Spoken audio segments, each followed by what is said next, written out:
Live TV.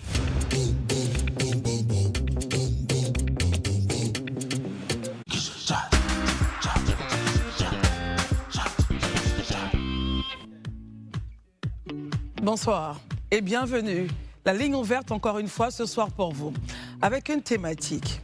Les motos, taxis dans nos villes, mal nécessaires ou simplement menaces pour la sécurité des populations. Vous conviendrez avec moi que de plus en plus, depuis quelques années, dans notre pays, foisonnent donc à volonté à Abidjan et à l'intérieur du pays les taxis motos qui, pour certains, sont utilisés pour des commerces et pour d'autres des moyens de déplacement personnel.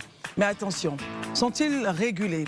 Quelle est leur propension à créer ou pas des accidents? Bref, ce soir, nous ouvrons la thématique avec vous. Nous la soumettons à vos différentes intelligences. Vos avis sont attendus au 27 22 54 98 50 et le 27 22 54 98 51.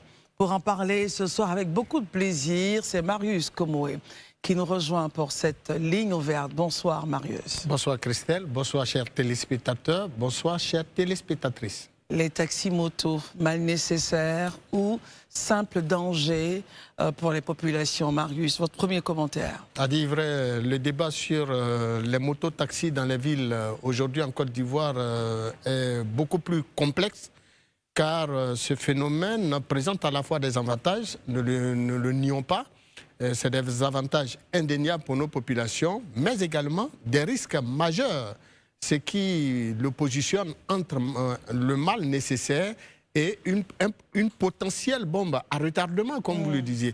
Et donc pour nous... Ou plutôt menace pour la sécurité des populations. Menace pour la sécurité des biens et des personnes, menace pour les conducteurs eux-mêmes, parce que conduire une moto, je veux dire un véhicule à 2 roues ou 3 roues en Côte d'Ivoire, eh bien il y a une réglementation en la matière. Il faut au minimum avoir le permis A, ce qui n'est pas évident à l'intérieur du pays, comme par exemple dans une ville comme Bouaké. Et ici à Abidjan, est-ce que tous ceux qui sont à 2 roues ont leur permis de conduire? Est-ce qu'on a une étude là-dessus? Même dans nos villages, dans nos campagnes, et Bouaké qui a vu la floraison de l'existence de ces motos-taxis en 2002 à la faveur de la crise socio-politique qu'a connue ce pays, mais plus tard, et même ici à Cocody, à Abidjan et dans pas mal d'autres quartiers tels que Yopougon, Gonzacville, pour ne pas parler du quartier, pour ne pas citer le quartier de Port-Boué, eh bien en Cocody, les mototaxis ont fait leur apparition en 2015, bien avant l'essor qu'avaient connu justement les Baka et puis les taxis ordinaires qui ont fait leur apparition en Côte d'Ivoire dans les années 1965.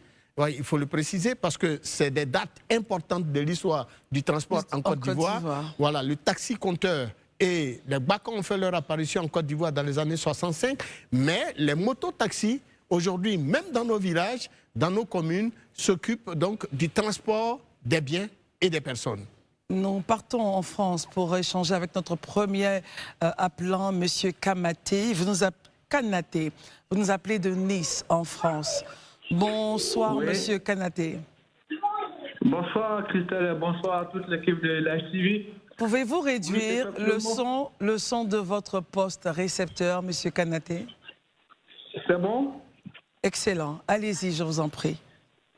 Ok, très bien. Donc, j'appelle pour intervenir par rapport au sujet du jour. Je pense qu'aujourd'hui, la Côte d'Ivoire a un autre niveau. Niveau international, niveau sur-régional, on a un autre niveau. Donc, je pense qu'il faut qu'on respecte un peu le niveau dans lequel nous sommes. Les mototaxis, en fait, dans les zones un peu plus reculées, je peux comprendre. Mais à Abidjan, honnêtement, c'est pas du tout beau. C'est pas du tout beau. Avec tout ce qu'il y a comme insécurité, avec tout ce qu'il y a comme soucis, moi, je n'envisage même pas du tout qu'on mette des mototaxis. C'est vrai, ça dépanne, mais à la longue, c'est pas joli pour la Côte d'Ivoire. Tu prends des mototaxis qui vont faire le tour de la ville avec des personnes, tu ne sais même pas à qui tu as fait. La Côte d'Ivoire, ce n'est pas les moyens qui nous manquent. C'est une question d'organisation. C'est une question d'objectif. Les zones qui sont où on utilise des mototaxis, la SOTRA peut bien étudier la zone pendant 1, 2, 3 mois. Ils mettent des véhicules qui vont s'occuper de la population. Mais les motos-taxis, on ne sait pas qui est qui. J'ai regardé un documentaire sur la première chaîne, la RTI. Je vois des jeunes qui sont sur des motos, qui sont en débardeur, des trucs sur la tête. Tu ne sais même pas qui tu as fait. Moto-taxi, après, aujourd'hui, ça dépanne, mais après, il faut penser aux conséquences. Très bien. Honnêtement, pour moi, le moto-taxi, il faut interdire. Ça ne sert à rien du tout. Très bien, monsieur. Bon pour le pays. Monsieur Kanaté, merci beaucoup. Vous donniez votre point de vue depuis Nice, en France. Merci infiniment. Nous revenons en Côte d'Ivoire pour échanger avec monsieur Abi Olivier de Marcory. Bonsoir, monsieur Abi. Bonsoir, madame. Oui, je vous espère en excellente santé. Votre avis sur le sujet? Ok. Les motos-taxis dans nos villes. Monsieur Abi, s'il vous plaît, réduisez le son de votre poste récepteur, je vous prie. D'accord, ok. Oui, allez-y. Bonsoir, madame. Oui, bonsoir. Nous vous écoutons, monsieur Abi. Bon, moi, ma réaction...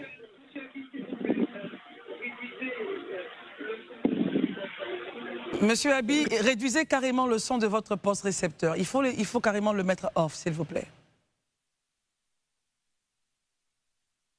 Est-ce qu'il est là? Bon, il est parti. Oh, c'est dommage.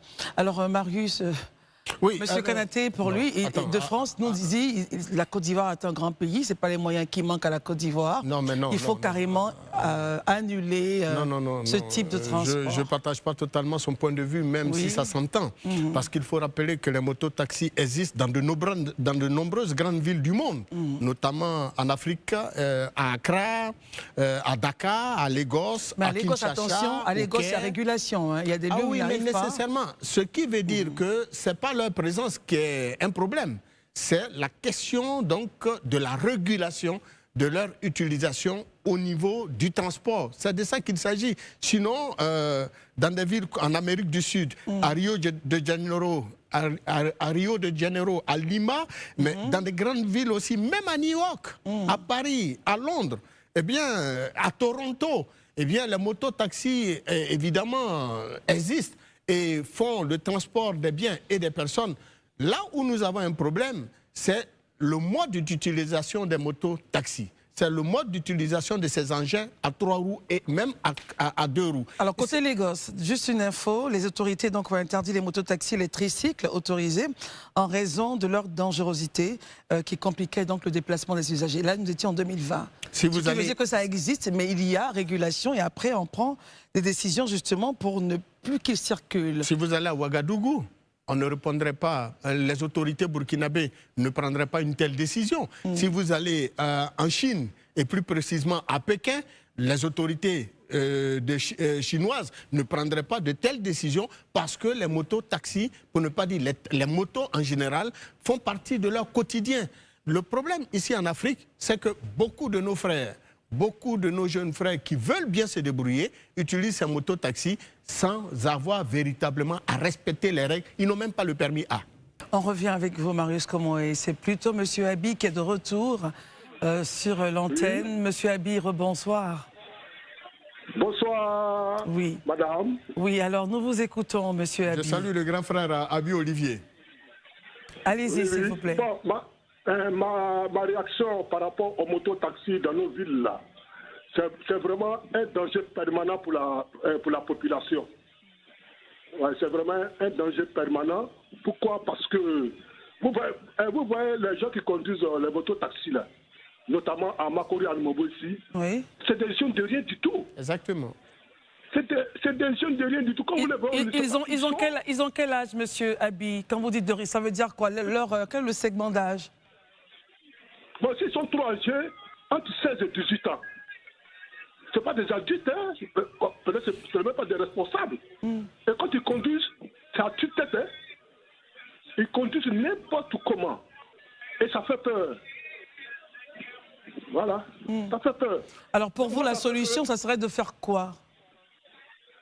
Bon, la solution, moi je pense qu'il faut réglementer ce secteur d'activité-là. il faut réglementer. Je crois que la mairie est bien placée pour le faire. Voilà, il faut réglementer parce que c'est n'importe qui conduit et il conduit n'importe comment. Il faut des permis de conduire. Hein?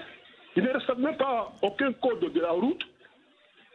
Où ils doivent s'arrêter, ne s'arrêtent pas. Où ils doivent passer, ne passent pas. Donc ça fait que moi-même là, depuis que ce machin est arrivé à Makoda, je n'ai jamais affronté ça. Parce que j'ai peur. Très bien. Et même à mon carrefour ici, à Almobo ici, il y a 2 motos qui sont tombées en voulant tourner. Parce que c'est des trucs qui ne sont pas trop équilibrés. Okay. Donc en voulant tourner, mais il a blessé des passagers. Mais là, il a eu plus de peur que de mal. Voilà. Donc il faut vraiment faire attention. Merci. Il faut que l'État jette un coup d'œil là, la mairie jette un coup d'œil pour réglementer ce secteur d'activité. C'est vrai que c'est rentable. Ça donne du travail aux jeunes. Ben, il faut réglementer, il faut mettre une réglementation en place pour que voilà, tout le monde soit à l'aise. Merci infiniment, Monsieur Abi. Vous avez donné votre témoignage de ce que vous vivez donc à Marcory, à Noumambo. Merci infiniment. Parfait. Marius.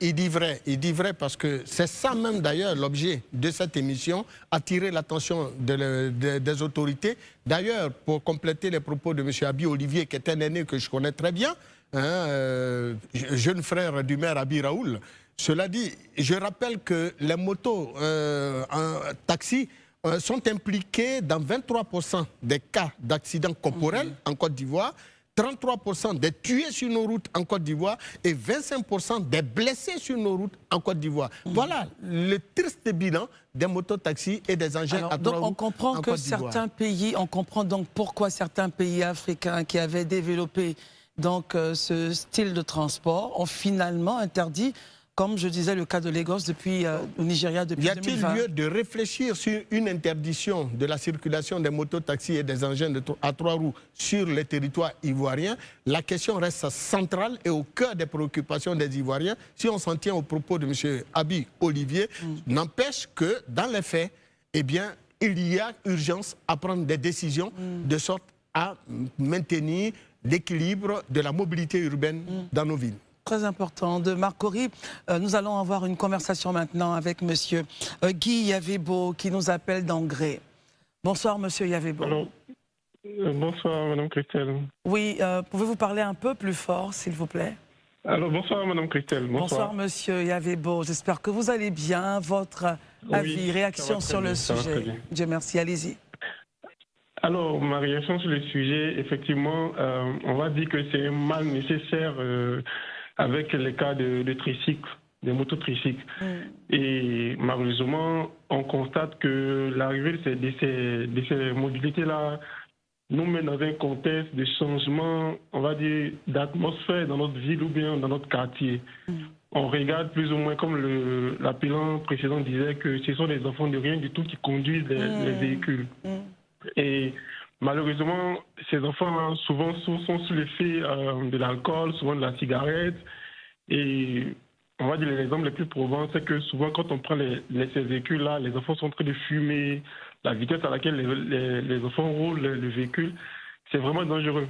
C'est vraiment dangereux. Et pour preuve, moi, j'ai, on va dire, une de mes connaissances personnelles qui s'est vue renversée par ce véhicule-là. Parce que les enfants n'ont pas pu, comment dire, contrôler le véhicule, mieux réguler la vitesse, contrôler le véhicule, voilà. Et donc, l'une des conséquences, c'est que quand ils arrivent dans un secteur, ils changent carrément le mode de vie, voire même l'atmosphère sociale en fait de la ville. C'est-à-dire tu peux les retrouver dans des endroits en train de fumer, qu'est-ce qu'ils fument, on ne sait pas, en train de boire, et ce sont les enfants de vraiment rien du tout. On parle de 14 ans, 15 ans, pas plus de 20 à 25 ans. Et malheureusement, ça empiète en fait sur on va dire, l'environnement dans lequel ils sont. La conduite est mal gérée, la conduite on va dire les vitesses sont mal régulées, ils sont un peu partout avec vraiment c'est déplorable. Malheureusement c'est un mal nécessaire, mais on décrit pas mal de dérives en fait. Merci infiniment monsieur Yavebo, vous nous appeliez d'Angré. Merci de votre point de vue. Marius Comoé, alors Oui, les exemples qui arrivent, du moins les réactions des téléspectateurs qui arrivent, dénoncent un peu les dérives. Ils sont assez jeunes. Alors, donc, que font les différentes mairies? Ils sont assez jeunes. Et notre appelant nous signale que certains se mettent à la cigarette ou la boisson. Bon, alors il y a forcément une urgence à réaction. Quand d'autres, ils consomment des substances illicites. Ça, il ne l'a pas ajouté, mais c'est un fait. C'est pour ça, d'ailleurs, vous regardez les chiffres que je vous ai donnés quant aux implications donc, de ces engins à 2 roues et 3 roues dans les accidents corporels que connaît ce pays. 23% des accidents corporels sont dus, et je l'ai dit, et 33 de tués, 33% de tués sur nos routes sont dus à leur inconduite. Également, 25% des blessés sont... Et c'est des chiffres qui nous sont donnés par la Direction générale des transports terrestres et de la circulation, dont nous saluons la volonté du directeur de faire en sorte que M. Sako Ouma, qui fait un travail de fourmi, un travail important pour nous, non seulement mettre à disposition ces chiffres, mais également pour conscientiser, sensibiliser et éduquer la masse sur la nécessité du respect du code de la route. Or, beaucoup de ces jeunes ne connaissent pas ce qu'on appelle le code de la route parce qu'ils n'en ont même pas les capacités. Nous partons à Bobo pour prendre langue avec M. Bakary Fofana. Bonsoir, M. Bakary. M. Bakary est-il là? Il est parti, oh, c'est dommage, c'est dommage. Alors très bien, on continue. Donc je disais qu'ils n'en ont pas la capacité parce qu'ils ne sachent ni lire ni écrire. Mais en même temps, on n'est pas caché, hein.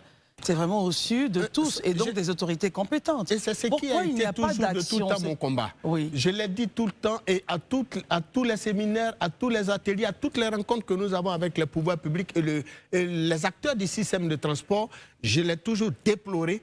On ne peut pas accepter dans un pays comme le nôtre que quelqu'un qui ne sait ni lire ni écrire puisse avoir un permis de conduire. Donc le permis A, là, ça lui permet de savoir les règles de conduite sur une route. Mais s'il ne sait même pas lire, comment peut-il identifier? On ne peut pas lui inculquer ça et il va garder ça en mémoire toute sa vie. Marius, c'est pas possible. Oui, regardons d'un angle assez pertinent. On a ces jeunes qui ont 15 ans, 16 ans, 17 ans, qui conduisent donc ces mototaxis ou ces tricycles, au vu, comme je le dis, et au su de tous. On a les mairies. Que devraient faire les mairies par rapport à cela? Parce qu'en même temps, quand on voit les personnes qui attendent, les citoyens doivent pouvoir se déplacer. Elles sont obligées de monter dans ces moyens de transport-là. Il y a une réglementation en Côte d'Ivoire. Oui. Vous ne pouvez pas être mineur et puis disposer d'un permis. C'est pour ça que je demande. Que doivent faire les mairies, Marius? Les mairies doivent être activées par l'institution en charge du transport en Côte d'Ivoire. La mairie, c'est un démembrement de l'État. Oui. Donc il y a la question du transfert de compétences. Oui. C'est vrai, mais la mairie n'est pas assure, j'allais dire, le maire est le premier magistrat de la commune, mais il fonctionne avec une police municipale. Si d'ordinaire, les questions donc de contrôle des pièces administratives ou des pièces afférentes à un véhicule ou à une moto, ce n'est pas du ressort des agents d'une mairie. Des agents municipaux d'une mairie. C'est du ressort de la police nationale, de la gendarmerie nationale. On part à Dieukoué pour prendre langue avec M. Christivan. Bonsoir, M. Christivan. Oui, bonsoir, madame. Oui, alors faites-nous un peu le point de cette situation à Dieukoué, M. Christivan. Moi, je veux remercier beaucoup pour ce sujet-là, ce soir-là. En fait, les motos-taxis sont bien bénéfiques, mais ça dépend de l'encadrement de ce projet-là. C'est que tout moyen de transport était dangereux, que ce soit la voiture, même l'avion, c'est un moyen, c'était dangereux. Mais il faut un encadrement bien structuré pour que ce projet-là puisse bien arriver. Je prends un exemple. Moi, si je suis un monsieur adulte, je ne peux pas monter derrière un enfant de 14 ans. Non. C'est que vous mettez aussi en danger, vous mettez aussi l'enfant en danger. Parce que si toi, l'adulte, tu regardes monter derrière un enfant de 14 ans, que ça veut dire que l'enfant même d'abord n'a pas la maîtrise de la moto. C'est que là, ce n'est pas l'enfant le danger, mais c'est toi qui montes derrière l'enfant, c'est vous le danger. Et puis je crois qu'aujourd'hui, on peut partir dans la Côte d'Ivoire. On a la sécurité, on peut partir. Le fait de l'autre, on peut rester dans tout le pays. Donc, quand on parle de la conduite des enfants, Il y a des forces de l'ordre partout. Partout où il y a la route, il y a des forces de l'ordre. Donc, ceux-là, ils sont là pour ça. Vous voyez? Donc, c'est très dangereux pour qu'on puisse gérer ça d'une manière bien structurée, pour ne pas que ça nous crée un danger. C'est tellement de mon point de vue. Merci de votre contribution très intéressante. Vous nous appeliez de Diokoué. Et puis, juste avant de prendre langue avec M. Bamba Baba, qui nous appelle d'Angré, Marius, sur le direct, on a une confirmation de M. Vakaba Doumbia qui dit que je confirme que la plupart des conducteurs de ces motos sont des adolescents à Daloa. Monsieur Bamba Baba, vous nous appelez d'Angré. Bonsoir. Oui, bonsoir. Oui, alors, bonsoir monsieur Baba. Réaction sur le sujet. D'accord, merci beaucoup. Hein. Faites un peu le point à Angré. Oui, allez-y.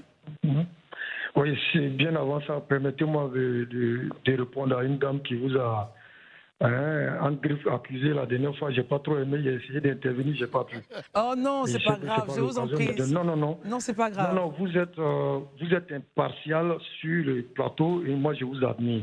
Voilà, il ne faudrait pas qu'elle dise que souvent vous êtes partial. Non, je n'accepte pas ça.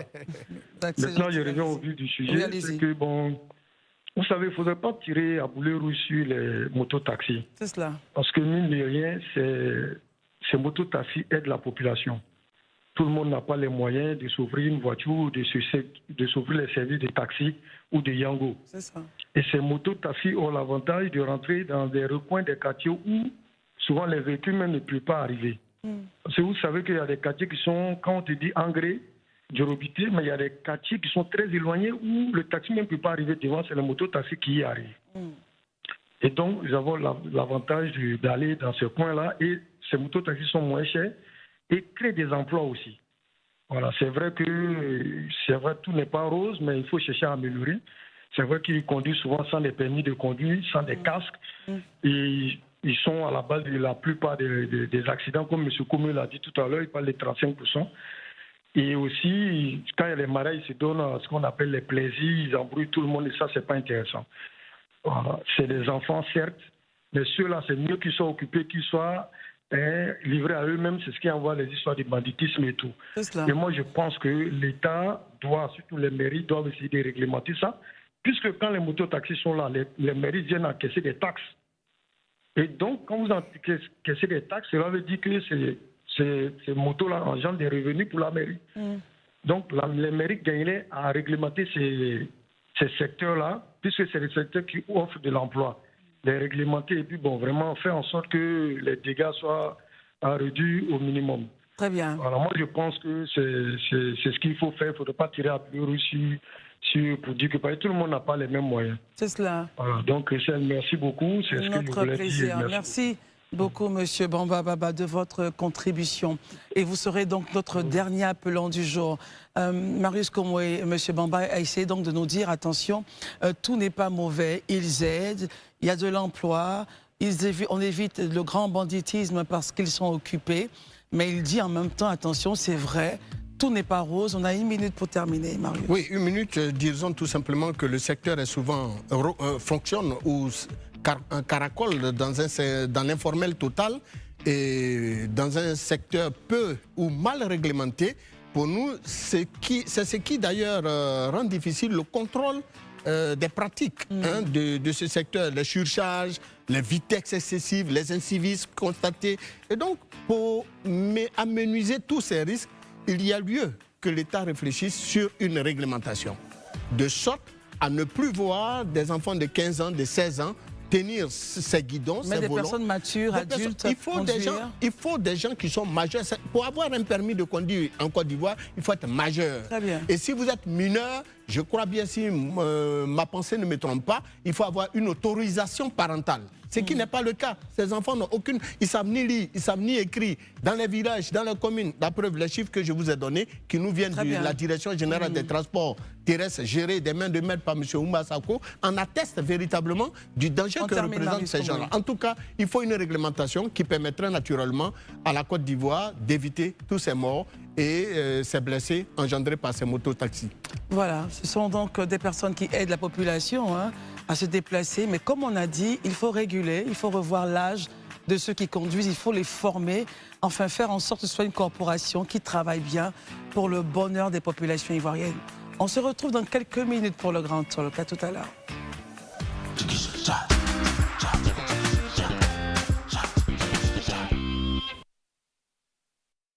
Live TV comme tu ne l'as jamais vu. Dès maintenant, entre dans les coulisses de tes émissions préférées. Au menu, tous les bérets et anecdotes de vos stars du moment. En exclusivité sur Star News. Tout ce qui est crew sera décrew. Scanne le QR code et abonne-toi dès maintenant pour ne rien manquer. Live TV sur Star News, vos stars après la télé. Angels in my life. Bienvenue dans Angels in my life. C'est le retour des anges, toujours prêts à donner en retour ce que la vie leur a offert. Et face à nos anges, de nouveaux entrepreneurs pleins d'espoir, qui tenteront de toucher leur cœur à travers leurs projets, mais surtout leur histoire, leur résilience et leur motivation. Ça dit, moi je touche un peu de tout. Je me débrouille un peu pour réparer, donc je suis toujours donc, tu penses que tu peux réparer les téléphones de dernière génération qui viennent aujourd'hui? Oui, très bien. Ça pourrait marcher. Pourquoi? Parce qu'on a la même mise sur le projet. Angels in my life, saison 2, présentée par Fabrice Saoignan. Nouvelle saison, mais toujours le même leitmotiv. Mettre à l'honneur ces personnes qui aspirent à saisir la chance de leur vie. C'est du lundi au vendredi à 20h30 en exclusivité sur Live TV. Live TV, la télé sans filtre. Merci les anges. Merci beaucoup, que Dieu vous bénisse. Toujours avec le cœur. À bientôt. On vous aime très fort.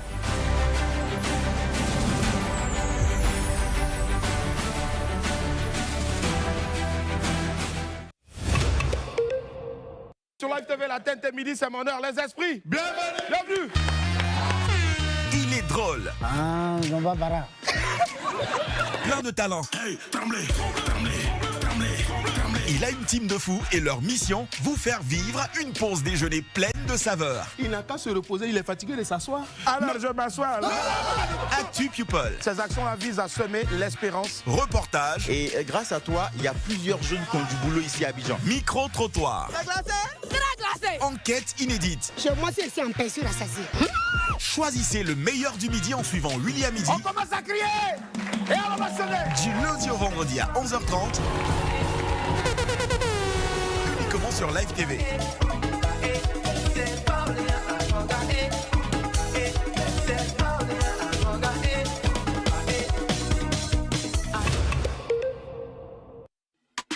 Avec les CP du club, votre semaine est toujours bien remplie. Les lundis et les mardis, soyez édifiés par les histoires de nos invités. Je retrouve ma mère, pour moi, ma vie va changer.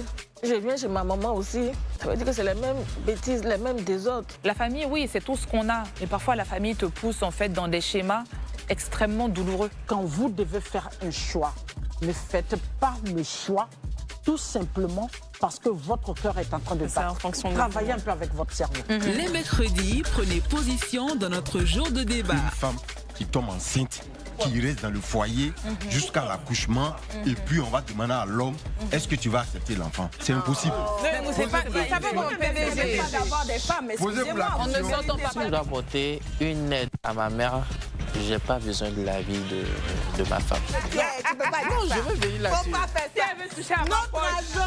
Totalement Avant d'arriver à cette question, qu'il puisse aider sa mère, parce que c'est tout à fait normal. C'est la moindre des choses en fait que tu aides ta maman. Les jeudis, c'est votre jour. Vos messages, vos courriers du cœur, on vous met à l'honneur. Elle est en couple, mais en vrai, je m'en fous parce que je veux juste m'amuser. Elle va devenir la honte de cette famille, oui, mais justement, parce que maintenant elle est enceinte du meilleur ami de son, René. Le club avec Antonella Gantous, Marie-Noël Kipré, Niki Zaté et René Mariam. C'est la communauté de tous ceux qui se veulent du bien. Forcément, on sera toujours des fois objet de critiques, c'est normal. Quand on a un personnage public, on appartient au public. Je dis que tout le monde est important, personne ne mérite d'être harcelé.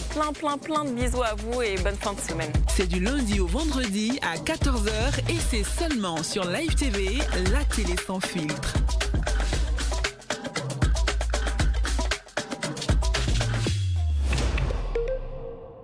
Communiquez à mes amis, vos payao, vos restos, vos sorties bizarres, vos plans de résio. Moi, Jonas, je suis plus dedans.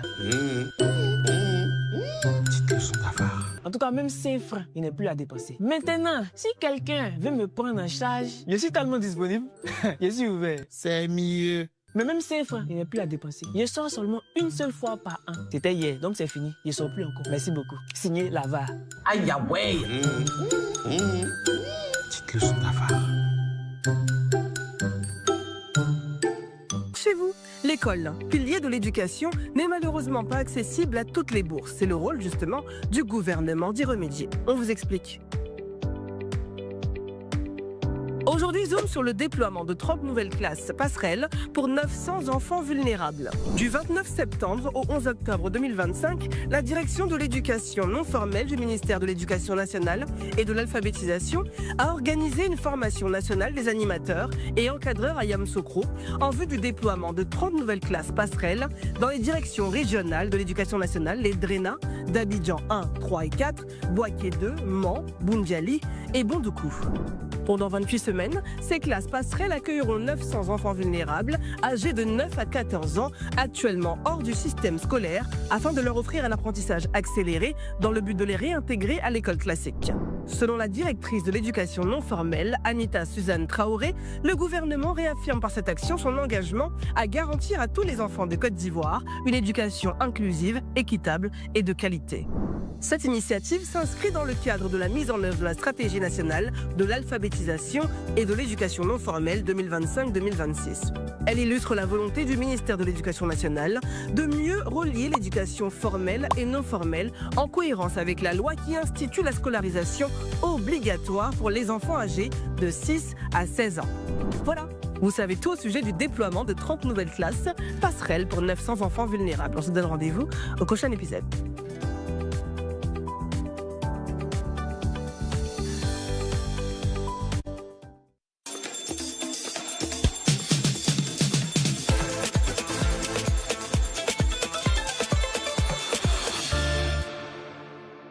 Suite sur Live TV.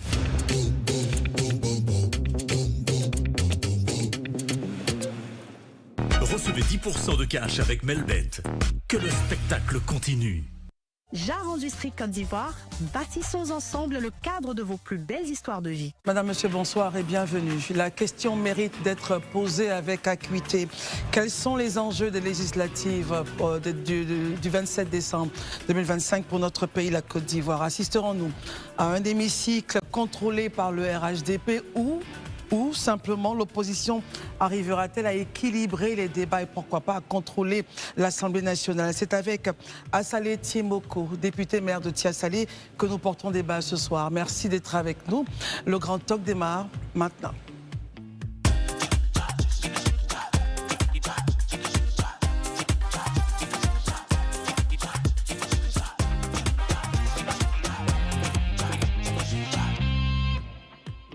Merci de votre fidélité à ce programme. C'est un honneur pour nous d'être encore une fois acceptés dans vos différentes maisons, dans vos différents téléphones, de partout dans le monde. C'est un honneur. Merci d'être avec nous ce soir. Nous accompagne Dr Barry. Bonsoir Dr Barry. Bonsoir Christelle, bonsoir chers amis, bonsoir à tous les téléspectateurs de Live TV. Christelle, hier, pendant le débat sur la Guinée, on avait fait une erreur sur la date des élections. Je vous demandais la date des élections présidentielles. Ce n'est pas le 18 décembre, mais c'est plutôt le 28 décembre, soit 10 jours après. 10 jours après. Très bien, c'est bien noté. Candy Koué, bonsoir. Bonsoir Christelle et bonsoir pour tous ceux qui nous suivent, particulièrement ceux de l'intérieur. Là, je veux profiter pour faire un coucou à un ami. Il se nomme Stéphane depuis Bondoukou et je voudrais le saluer. Merci beaucoup. Marius Komoué, bonsoir. Bonsoir Christelle, bonsoir à tous et à toutes. Daouda Koulibaly, bonsoir. Bonsoir Christelle, bonsoir à tous et bonsoir à toutes ces personnes qui nous regardent depuis, encore une fois, Katiola, Korogo et puis pourquoi pas Niakaramadougou. De partout en Côte d'Ivoire. Merci de votre fidélité à ce programme. Comme annoncé, c'est le député maire de Tiassalé, Assalé Tiemoko, qui nous accompagne pour cette première partie. Bonsoir honorable. Bonsoir Christelle. Merci d'être avec nous. C'est un plaisir. Pour rappel, la commission électorale indépendante mettra fin à partir de 20h. C'est à 20h. Ce soir, la réception des dossiers de candidature pour les législatives en Côte d'Ivoire. Est-ce que votre mouvement ADECI, aujourd'hui, demain, la Côte d'Ivoire, a déjà déposé ses listes ou elle fera encore partie des retardataires comme on l'a vu à l'élection présidentielle? Non. ADCI, aujourd'hui même, a déposé l'ensemble de ces dossiers. Mais moi, en tant que premier leader de ADCI, depuis la semaine dernière, j'avais déposé mon dossier, donc nous sommes dans le temps. Et vous revendiquez combien de candidats potentiels? Nous pensons que sur le territoire national, nous aurons une trentaine de candidats sans piller ADCI. Est-ce que cela suffit pour couvrir les 322 000? Ah non, non, non, nous sommes un mouvement très jeune, on a à peine 16 mois. Les élections locales, c'est une question d'équation personnelle. Il faut avoir des équipes bien imprégnées du terrain pour aller aux élections locales. Donc on choisit les zones où nous pensons que nous avons les chances de faire de bons résultats. Daouda? Merci beaucoup. Je pense qu'une trentaine de candidats, parce que vous avez lancé un appel. Donc, en gros, pour moi, il n'y a pas eu du monde qui s'est bousculé au portillon. Mais c'est pas non, c'est un appel pour les militants de ADCI, pas pour la Côte d'Ivoire. D'accord, voilà, c'est bien. On fait la nuance, quoi. Ok. Monsieur le député, moi, j'ai une question assez simple. Et elle est d'actualité. Il me serait... Je serais un peu gêné de ne pas la poser.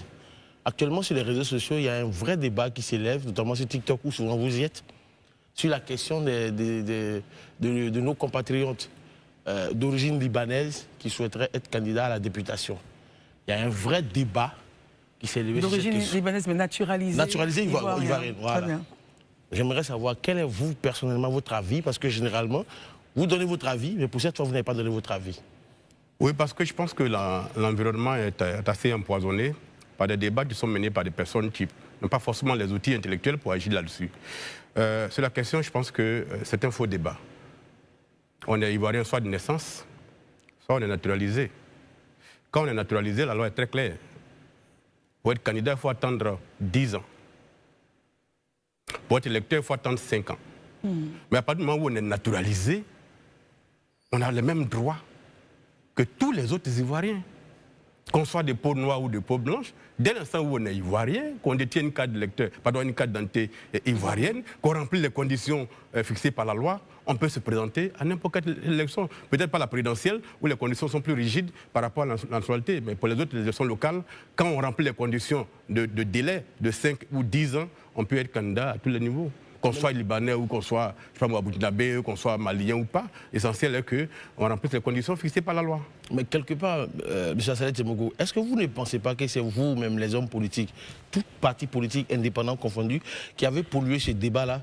Parce que souvent de fois, lors des joutes électorales, certains ont tendance à venir sur l'ethnie, comment on appelle ça, l'origine des uns et des autres. C'est pas de son village, ici, il n'est pas né ici, il n'est pas de là. Est-ce que quelque part, vous n'avez pas contribué à polluer ce débat-là qui, aujourd'hui, s'est déversé sur d'autres personnes? Monsieur Daouda, je ne me sens aucune responsabilité dans l'empoisonnement du débat ethnique en Côte d'Ivoire. Je ne me sens aucune responsabilité là-dessus.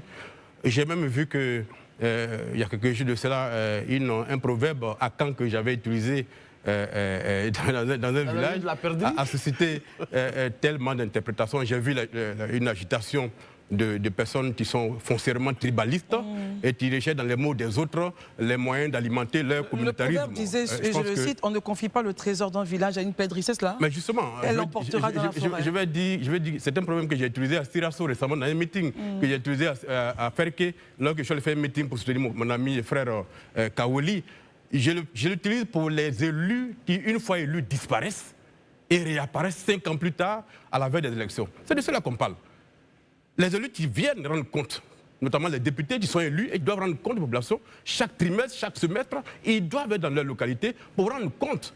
C'est cela que j'appelle les coqs, parce qu'ils sont là, ils vivent avec les populations, ils connaissent leur réalité. Mais les perdrix, une fois élus, disparaissent pendant 5 ans et réapparaissent 5 ans plus tard. C'est de cela qu'on parle. Ça n'a rien à voir avec une ethnie ou une région. C'est une interprétation vraiment qui est totalement stupide que je n'ai pas voulu commenter. D'accord. Dernière question, parce que justement, parlant aujourd'hui d'ethnie d'origine, je sais que chez vous, à Tchassalé, M. Assalet Temoko, vous avez intenté un procès contre des gens de chez vous, les accusant d'avoir fraudé ou n'étant pas ivoirienne, mais vous avez perdu ce procès. Est-ce qu'on ne pourrait pas dire que vous avez aussi contribué à instrumentaliser un peu l'origine des uns et des autres chez vous? Est-ce que vous savez que le tribunal d'Abidjan, Plateau, condamne chaque mois des personnes qui ont fraudé dans la santé ivoirienne? Est-ce que vous savez ça? Oui, mais je parle de vous, votre procès. Ah non, non, je vais vous dire un truc. Moi, je suis officier de police judiciaire. L'article 31 du Code de procédure pénale dit que l'officier de police judiciaire doit saisir sans délai le procureur de toute infraction dont il aurait connaissance en réunissant les éléments pour remettre au procureur. Quand un maire a des informations de ce que des gens frauderaient sur la nationalité ivoirienne, l'officier que je suis fait son travail en cessant le procureur. Ce n'est pas une incitation à la haine, c'est pas... Nous sommes dans une république où les lois doivent être respectées. C'est le gouvernement qui parle chaque jour de lois à respecter. Pourquoi quand d'autres personnes font leur travail, on les accuse de faire de la xénophobie? Non. La fraude est un peu de zèle dans le zèle, c'est quoi le zèle? Parce que vous l'avez porté, vous-même, vous l'avez intenté en justice, vous êtes parti en procès, vous avez perdu. Oui, mais le procès est en cours. Monsieur, ce procès n'est pas terminé. Très bien. On n'est pas sans ignorer qu'il y a des procédures, il y a des détails de procédures. D'accord. Voilà, donc n'instrumentalisez pas la loi quand il s'agit de politique ou de politiciens. J'ai le droit, en tant qu'officier de police judiciaire, de poursuivre n'importe qui oserait frauder la nationalité ivoirienne. Et ça, je l'assume. Très bien, Marius, comment bien noté. Dans une de vos déclarations, lors de vos punchlines, donc à des partis politiques ou à des hommes politiques, vous annonciez qu'on ne peut pas combattre des candidats indépendants et leur ouvrir les bras après leur victoire. Vous savez très bien, un homme averti dans le milieu politique aujourd'hui, qu'en Côte d'Ivoire, nos hommes politiques et les partis politiques nous ont habitués à faire de la politique sans logique. Il n'y a point de logique en politique. Alors pourquoi pensez-vous que quelqu'un qui a été élu en tant qu'indépendant ne puisse pas par la suite remettre sa Vous savez, c'est un commerce que moi je n'accepte pas. Je considère que c'est tout ça qui a contribué à abîmer. Et pourtant, vous avez été sollicité en la matière. Mais moi, j'ai refusé. Moi, j'ai été élu indépendant. J'ai plusieurs fois été sollicité par des partis politiques pour adhérer. J'ai refusé. J'ai estimé que c'était un pacte social que j'ai signé avec ma population, à qui j'ai présenté un projet social, et j'ai été élu en cette qualité. Je ne peux pas la trahir en disant que j'ai découvert après un rêve que c'est de l'autre côté qu'il y a le développement. Non. Je considère que c'est tout ça qui a contribué à abîmer la crédibilité du jeu politique en Côte d'Ivoire. Les partis politiques font signer des déclarations à leurs candidats. Des engagements. Des engagements. Pour dire qu'ils prennent l'engagement de ne pas aller en indépendant s'ils n'ont pas été sélectionnés. Il y a même des partis politiques qui ont menacé officiellement des candidats de sanctions. Il y a eu des sanctions. Une fois qu'ils ont été élus, mais c'est le même parti politique qui court vers ces candidats indépendants, qui les courtisent et qui leur propose des choses pour qu'ils reviennent. Au Parlement, j'ai estimé que cette façon de faire était une trahison. Et j'ai proposé une loi pour l'interdire. Dans plusieurs pays, c'est interdit. La transhumance politique. La transhumance politique, vous savez, la transhumance des citoyens est interdite par la loi.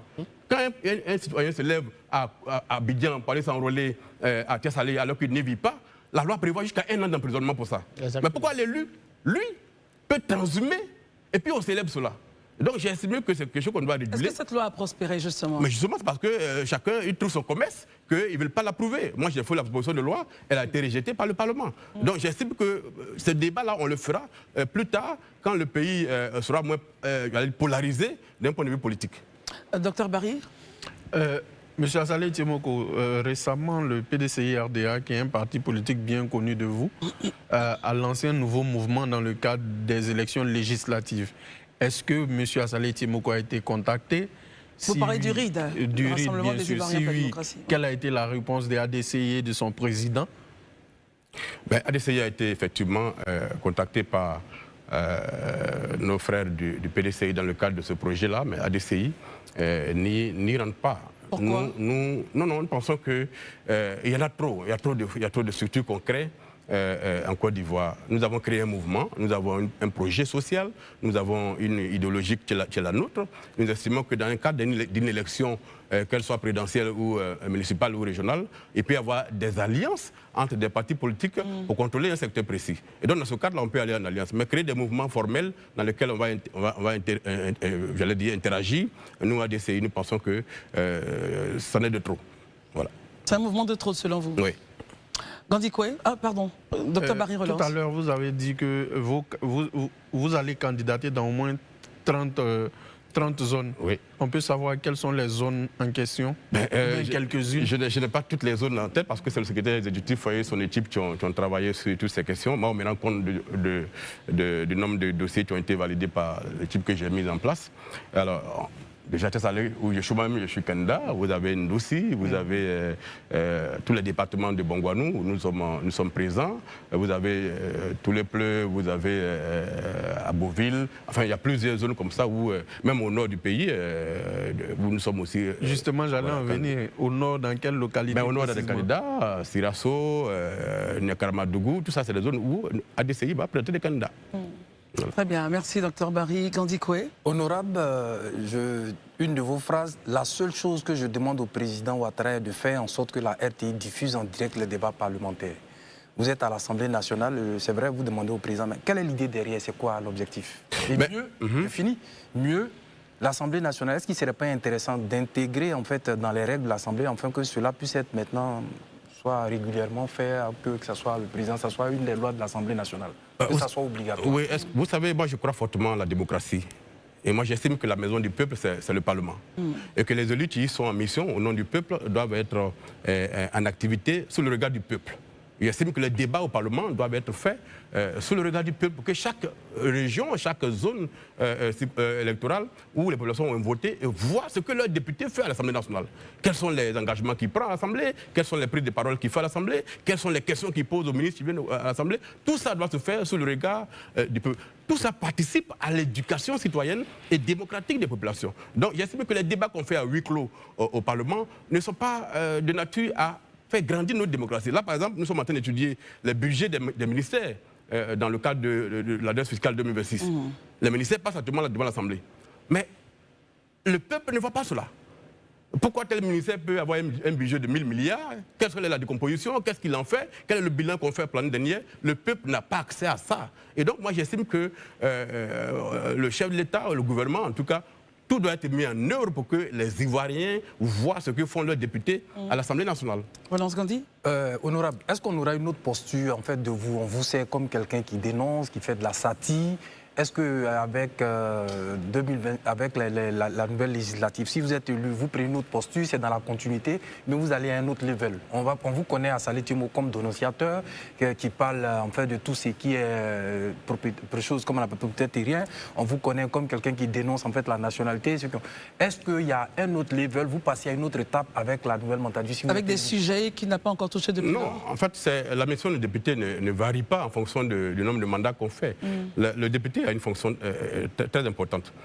D'abord, c'est ce que tout le monde connaît, on dit il vote les lois. Le député vote les lois, il consent l'impôt, donc notamment le budget de l'État. Mais l'activité la plus importante, c'est le contrôle de l'action gouvernementale. Et ce contrôle se fait à deux niveaux. Il y a ce qu'on appelle le contrôle de la légalité des actes du gouvernement. Par exemple, il y a un débat qui a cours aujourd'hui. Je crois que le porte-parole du gouvernement, j'ai vu ça avant de venir tout à l'heure, aurait dit que des personnes qui ont été arrêtées à Beauville, dans lesquels se trouveraient des mineurs, assumeraient leurs responsabilités devant la loi, parce que la rigueur de la loi doit s'appliquer. Le député que je suis, tout de suite est interpellé. Et ce que les gens ne comprennent pas. En fait, le rôle du député, c'est de vérifier que les actes que le gouvernement pose sont en conformité avec les lois. Dans notre pays, les mineurs de moins de 13 ans n'ont pas de responsabilité pénale. Dans ce pays-là, les mineurs de moins de 13 ans n'ont pas de responsabilité pénale. À plus forte raison quand ils ont 11 ans. Donc, c'est un sujet sur lequel je vais me prononcer bientôt, mais il faut que j'aille d'abord à l'investigation. Je vais envoyer des journalistes à Beauville, interroger les parents, avoir des documents qui prouvent que les enfants ont effectivement 11 ans. Et s'ils ont 11 ans, en ce moment-là, on n'est plus en République. Dans une République, un enfant qui a 11 ans, sa place n'est pas dans une prison pour adultes. Et donc, c'est un débat que les députés doivent s'approprier et faire en sorte que le gouvernement respecte les lois. Voilà un des rôles des députés. Donc, contrôler la légalité des actes. Ensuite, le député doit contrôler l'impact des décisions du gouvernement sur la qualité de vie des populations. Par exemple, quand on déguerpit des gens dans un quartier, le député a intérêt à aller vérifier que le gouvernement a agi dans le respect des lois. Et donc, si cela n'a pas été le cas, le député doit se plaindre et demander que les personnes soient dédommagées parce que le gouvernement lui-même a violé la loi. L'État lui-même est soumis au respect de la loi. Et c'est au député de faire en sorte que l'État agisse dans le cadre de la loi. Donc les gens pensent que quand un député parle, il fait de la récupération, certains parlent de d'autres mots que je ne vais pas citer ici, mais en réalité, je ferai mon travail de député, comme je l'ai fait pendant 5 ans, défendre les Ivoiriens. Mais ce que les gens oublient également, le député, il est le représentant du peuple. Il n'est pas seulement l'élu de sa circonscription. La Constitution dit qu'il est l'élu de la nation. Et son rôle, justement, c'est d'être la bouche des sans-bouches, d'être à leur côté et de faire en sorte que les droits des populations ne soient pas brimés. Dans une république, les députés jouent un rôle important. Je prends un exemple pour terminer. Vous voyez, en France, 2 gouvernements ont démissionné, ont été censurés. 2 premiers ministres ont perdu leur poste. Pourquoi? Parce que les députés, y compris ceux de la majorité, ont estimé que le projet de budget 2026 de la France ne prend pas suffisamment en compte les intérêts des faibles. Et tous les députés, y compris macronistes, ont voté contre ça. Mais ici, on veut avoir un parlement monocolore où tous les sujets qui passent, quand bien même ils touchent la vie, aux intérêts des populations, doivent être approuvés. C'est pour ça qu'il faut des députés qui soient assez courageux pour aller au Parlement. Et mon rêve à moi, c'est d'avoir une dizaine de personnes comme Saleh Timoko au Parlement pour que nous prenions la parole et que demain nous défendons les Ivoiriens. Revenons sur l'état actuel du Parlement. Tel que vous le décrivez, vous nous dites qu'en l'état actuel des choses, ce n'est pas le Parlement que vous décrivez, mais c'est un autre Parlement qui ne réagit pas, qui dit oui à tout. C'est ce que vous dites? Oui, mais c'est ça. Parce qu'on est dans une situation, tous les députés, une situation d'hégémonie. Oui. D'accord? Et vous savez, je vais vous donner une petite anecdote. Quand il y a eu la crise de la data, en 2023, oui, nous avons demandé la mise en place d'une commission d'enquête parlementaire pour que nous contrôlions l'écosystème de la téléphonie mobile en Côte d'Ivoire. Qui fait quoi? Qui gagne quoi? Combien d'impôts il paye? Pour que le Parlement comprenne ça. La proposition de création de la commission d'enquête a été soutenue par le groupe parlementaire RADP. Et nous sommes arrivés en commission des affaires sociales, qui est ma commission à moi. Nous avons enrichi le texte. Pendant 4 ans, il y a eu des débats. Et nous avons adopté le texte à l'unanimité.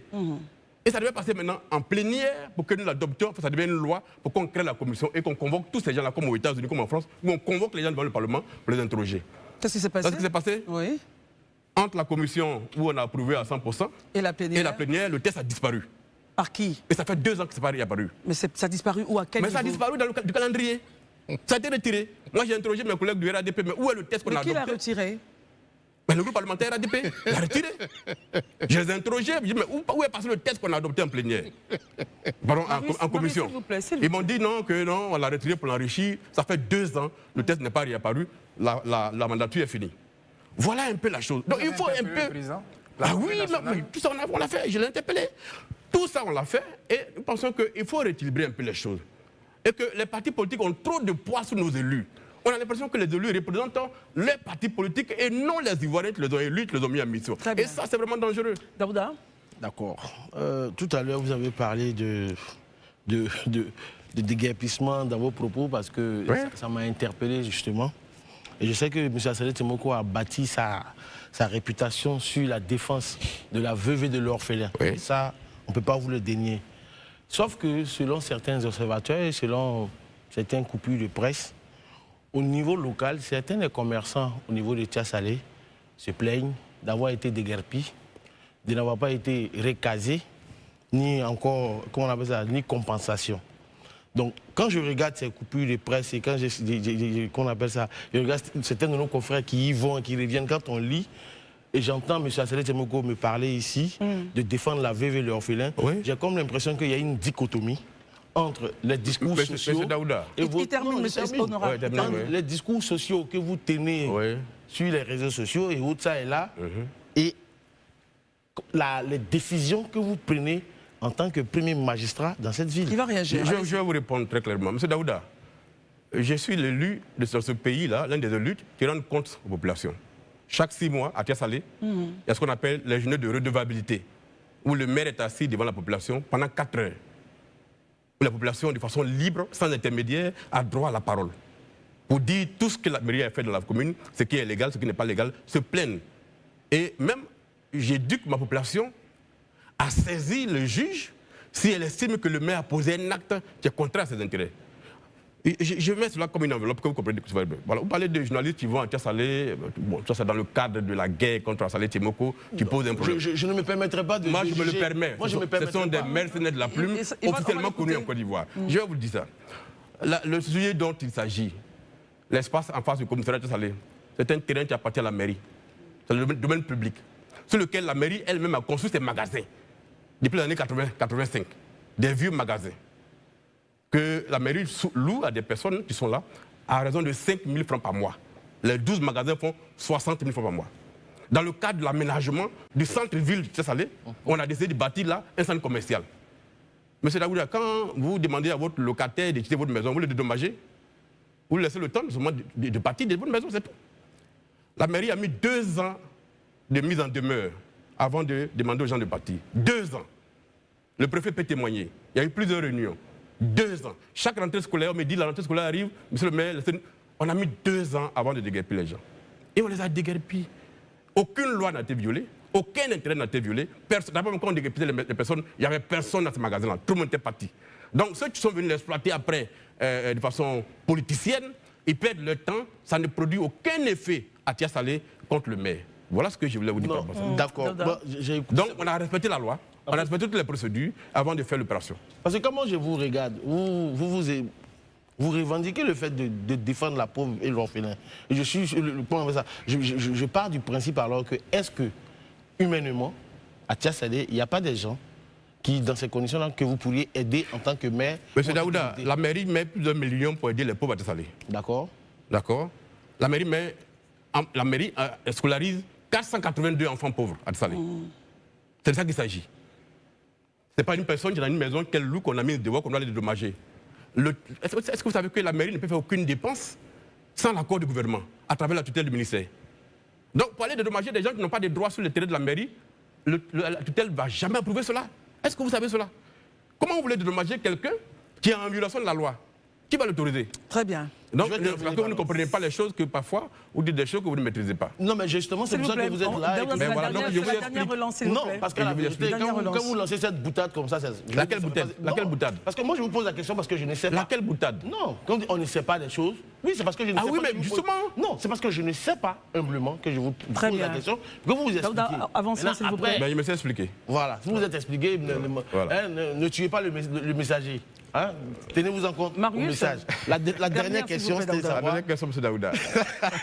Au nord, je vois que vous avez des cas. Vous avez dit tout à l'heure que vous avez quelques candidats au nord. Vous avez quelques candidats au nord. Et moi, ça m'interroge beaucoup parce que je sais que il y a certains partis de l'opposition en Côte d'Ivoire qui estiment qu'ils ne peuvent pas aller au nord, le nord est fermé, ils n'arrivent pas à avoir des candidats là-bas et autres.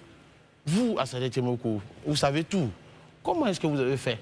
Donnez-leur de bonnes pratiques pour qu'on comprenne pourquoi eux, ils ne peuvent pas avoir accès au nord, mais à Sadé Temoko a accès au nord. Monsieur Daouda, il y a une nouvelle Côte d'Ivoire qui arrive, où on va faire la politique pour les Ivoiriens. Moi, je travaille pour la création d'une nation. Les acteurs politiques de tout bord en Côte d'Ivoire. Il n'y a pas un qui est blanc, il n'y a pas un qui est noir. Il n'y a pas d'un côté les méchants et de l'autre côté les bons. Il n'y en a pas. Tous ont contribué à abîmer ce qu'on appelle le sentiment d'appartenance à une cause commune qui est la nation. Aujourd'hui, les Ivoiriens se reconnaissent non pas dans leur pays, mais en des individus, en des partis politiques. Quand vous voyez les réseaux sociaux, leurs couleurs, vous comprenez tout cela. ADCI est un mouvement que nous avons créé pour mettre de côté les ethnies, pour ouvrir les frontières étanches qui ont été créées entre les Ivoiriens et faire en sorte que tous les Ivoiriens soient rassurés à faire la politique. Le Nord n'est pas un no man's land. Le Nord est une partie de la Côte d'Ivoire. Moi, j'ai été au Nord, j'ai été à Sirasso, j'ai été à Ferkessédougou, j'ai été à Korogo. J'ai rencontré les populations. ADCI s'implante au nord du pays. Et nous avons 5 ans pour aller au nord et dans toutes les zones avoir des représentants. Parce que dans 5 ans, ce pays qu'on va bâtir, c'est un pays qui va commencer du nord, qui va terminer au sud, tu vas à l'est, tu vas à l'ouest. C'est un pays pour tous les Ivoiriens. En vérité, ce que je veux savoir, pardon, en fait, il a expliqué juste ce que je veux savoir concrètement. Vous êtes parti au nord. Est-ce que ce que vous avez entendu au nord et ce que les acteurs politiques disent, est-ce qu'il y a une conformité? Parce que moi, je veux savoir... Oui, mais parce que moi, au GD, on me dit que X ou Y ne peut pas... Je ne me ferai pas l'avocat des autres partis politiques. Moi, je parle à la DCI. Moi, je considère que... Vous savez, ma grand-mère dit très souvent, père son âme, que vous avez le mille pattes, là, pour traverser les barrages des Magnans, il utilise son intelligence et sa parole. Je n'en dirai pas plus. Marius Komoré. Vous êtes député à l'Assemblée nationale. Vous faites des propositions de loi. Vous vous battez à vos dires, bec et ongles, pour faire passer justement vos idéaux. Malheureusement, ça n'aboutit pas, puisque vos propositions de loi sont régulièrement rejetées. Pensez-vous être utile pour nous? Ah, mais je pense que je suis extrêmement utile. Dites-nous. D'abord, d'un point de vue de la fonction, Je pense que j'ai permis aux Ivoiriens, par mon activisme, de comprendre aujourd'hui ce que c'est qu'un député. Et ça, c'est quelque chose dont je suis fier, parce qu'aujourd'hui, il y a une sorte de bouillonnement d'idées sur le rôle des députés. Surtout que vous avez révélé donc, plusieurs fois les traitements des députés. J'estime que les avantages que nous avons en tant que députés doivent être en conformité avec le travail qu'on fait pour les Ivoiriens. Et donc, de ce point de vue, il me semble utile. Mais vous savez que si je n'avais pas été député, peut-être que l'augmentation des coûts de la data serait passée. Donc, de ce point de vue, on a été utile. Aujourd'hui, je suis élu municipal.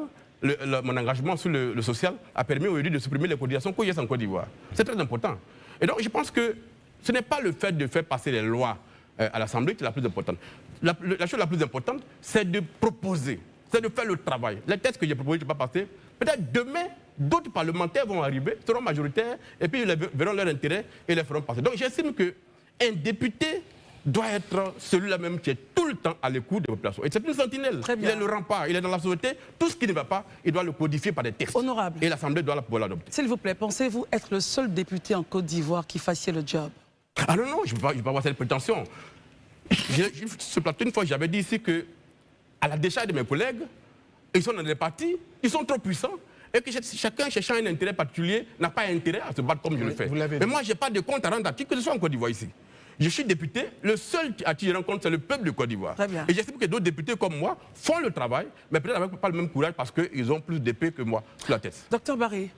L'épée de Damoclès, voilà. vous dire. Marius Komoué. Monsieur Tiemokou, je vous ai suivi lorsque vous avez lutté par rapport aux data, mais il y a un autre paramètre d'abonnement qui m'intéresse, qui me tient à cœur. Je sais que ça tient à cœur à beaucoup d'Ivoiriens, c'est l'abonnement.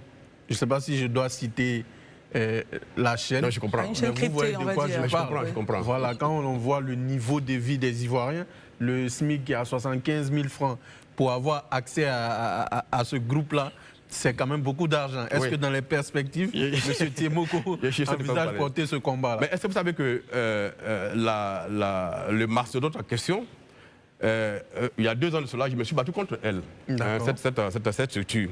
Parce que j'estimais qu'il n'était pas normal que dans notre pays, cette structure-là, qui est un média hégémonique, fasse de la publicité et rafle tout le marché de la publicité, contrairement aux sociétés privées de téléphone. Au détriment des entreprises ivoiriennes. J'ai combattu cela. Il y a à peine 1 an, la ACA a fait pratiquement ce que j'avais dit, a demandé que cette structure ne fasse plus de publicité en Côte d'Ivoire sur nos chaînes. Ça, c'est un avantage, ça. Mais au-delà de ça, le combat, je continue de le mener. J'estime qu'il n'est pas normal que la télévision publique ivoirienne ne soit pas accessible aux Ivoiriens qui paient la redevance à partir du moment où leur abonnement n'a pas été renouvelé. À côté de nous, ici, dans les pays voisins, quand l'abonnement est fini, la télé publique demeure. Chez nous, ici, on ne connaît pas le contenu du contrat qui permet qu'on nous prive de notre télévision. Même quand le chef d'État doit parler, on ne peut pas le voir parce que la télévision n'est pas disponible. Donc, je comprends bien. Ce que vous dites là, c'est un combat qu'on va mener l'année prochaine. J'espère que je vais être reconduit par le peuple de Tessalé, parce que c'est des combats importants pour les Ivoiriens.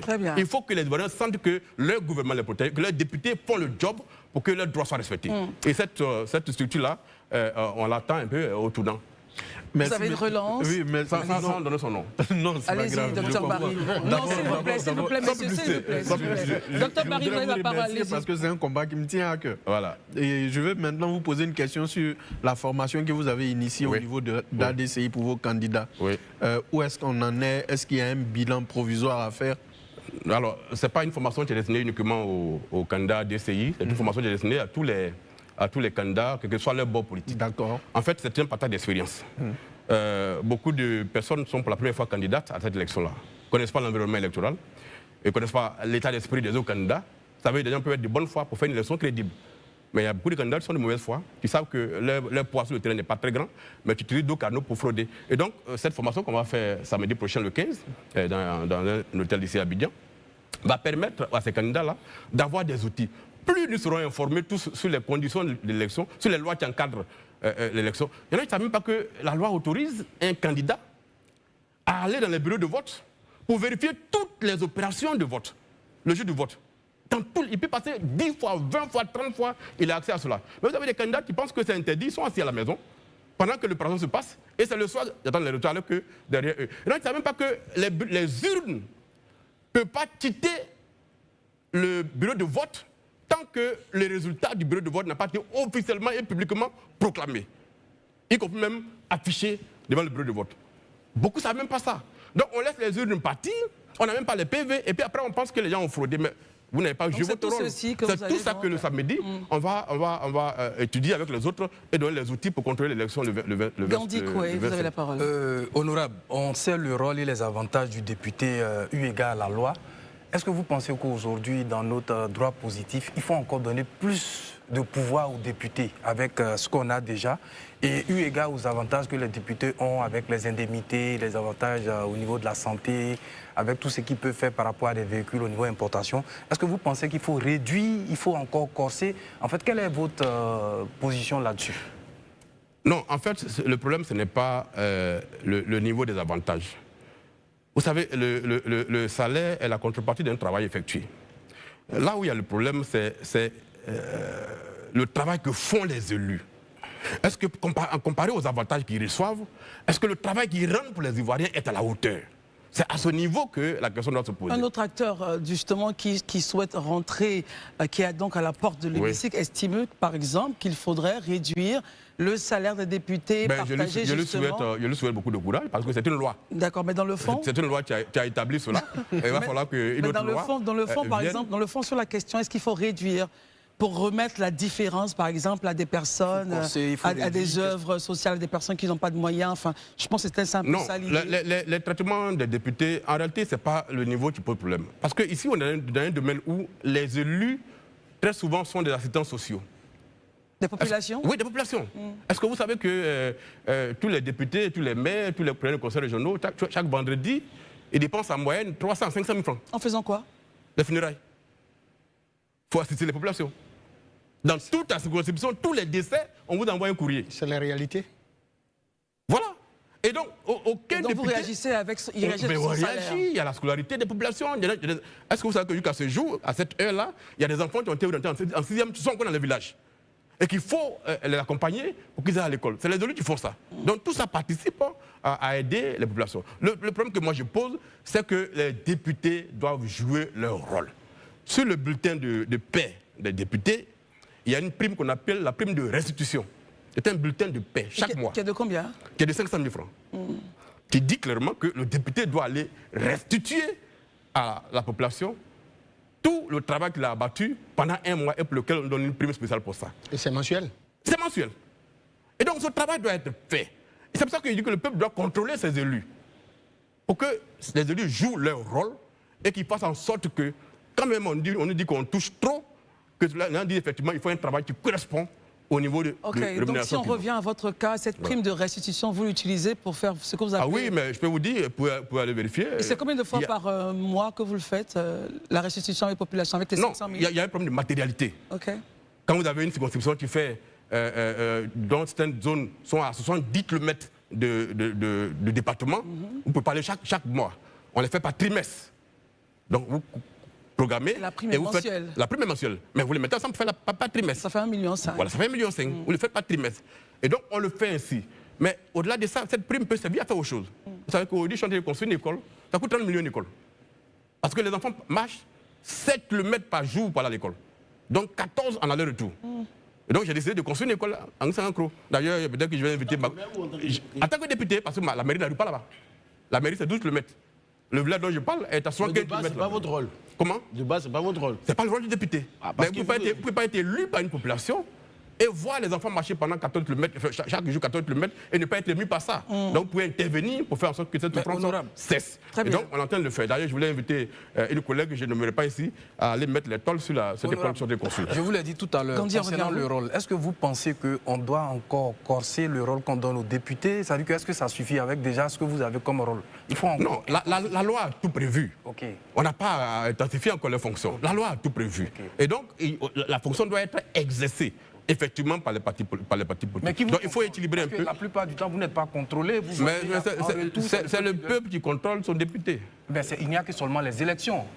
Mais justement, les élections sont faites pour sanctionner les députés qui ne travaillent pas. Mais vous ne voyez pas qu'en la matière, la loi devait pouvoir faire obligation pour que vous puissiez être contrôlé? Mais la loi fait obligation aux députés de faire cela. Mais à partir du moment où ils sont dans des partis politiques qui contrôlent la machine, vous ne pouvez pas faire autrement que de regarder faire.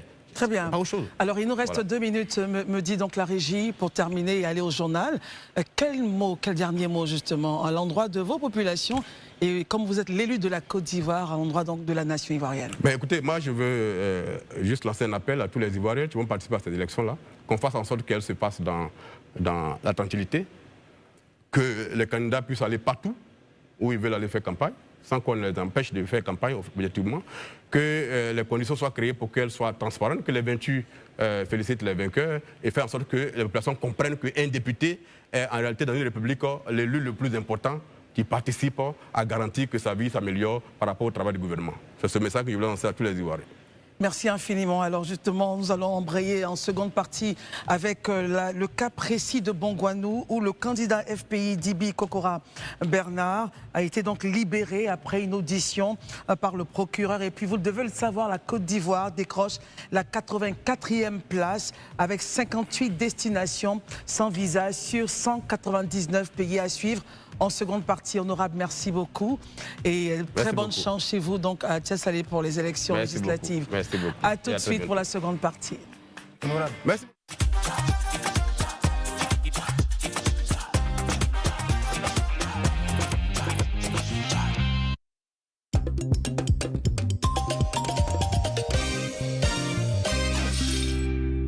Offre spéciale à la cité Alain Richard Donvaï des Bimpe à vous couper le souffle. Des appartements 3 pièces sur 110 mètres carrés à 30 millions et 4 pièces sur 132 mètres carrés à 35 millions. Confortable, spacieux, avec escalier aux normes et 2 ascenseurs. Un séjour lumineux, une cuisine spacieuse, un WC visiteur et toutes les chambres sont autonomes. Livré, clé en main. Et oui, vous avez bien entendu, livré clé en main. Infoline 07 12 42 42 42. Jar Industrie Côte d'Ivoire. Bâtissons ensemble le cadre de vos plus belles histoires de vie. Depuis 35 ans, nous nous rencontrons et apprenons à nous connaître. Nous avons vécu des petites et des grandes victoires. Nous avons murmuré de douces choses et avons créé des actes solidaires et inoubliables. Nous avons toujours été joyeux, festifs, enjaillés, célèbres pour notre hospitalité. Toujours différents et amoureux de nos traditions, le partage est au cœur de notre vie. Château de France, on est tombé dedans.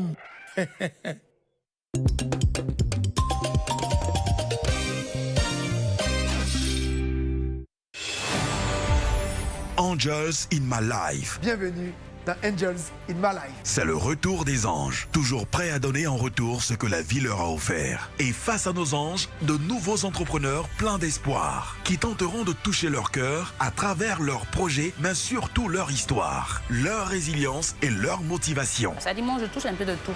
Je me débrouille un peu pour réparer, donc je suis toujours dans tu penses que tu peux réparer les téléphones de dernière génération qui viennent aujourd'hui? Oui, très bien. Ça pourrait marcher. Pourquoi? Parce qu'on a la même mise sur le projet. Angels in my life, saison 2, présentée par Fabrice Saoignan. Nouvelle saison, mais toujours le même leitmotiv. Mettre à l'honneur ces personnes qui aspirent à saisir la chance de leur vie. C'est du lundi au vendredi à 20h30 en exclusivité sur Live TV. Live TV, la télé sans filtre. Merci les anges. Merci beaucoup. Que Dieu vous bénisse. Toujours avec le cœur. À bientôt. On vous aime très fort.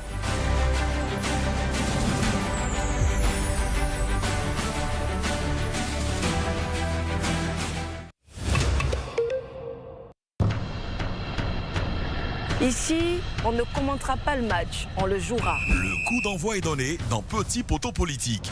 Plus il y a de groupes, de groupements en tout cas professionnels, etc., qui soutiennent un candidat sur le terrain, plus en fait il y a d'engouement pour voter justement ce candidat. Alors Isabelle, êtes-vous en train de me dire que si ces groupements professionnels-là ne participent pas à la campagne du président de la République, il ne prendra pas soin de leurs préoccupations après son élection? À 21h sur Live TV, les femmes parlent politique. Vous entendez au moins le verbatim de l'opposition. Vous avez des preuves que ceux qui s'expriment sur les réseaux sociaux sont véritablement des militants RHDP? Des avis tranchés, des débats bien quadrillés. Il faut qu'on soit dans une situation où les gens sont capables de comprendre pourquoi ils portent le choix sur un individu. Chez moi, on dit que vous ne pouvez pas détester le magouilla et aimer ses œufs. Ce soir encore, nous avons l'immense honneur de vous savoir devant votre écran pour 40 minutes de joute politique au féminin. Petit Poteau Politique, c'est du lundi au jeudi, uniquement sur Live TV.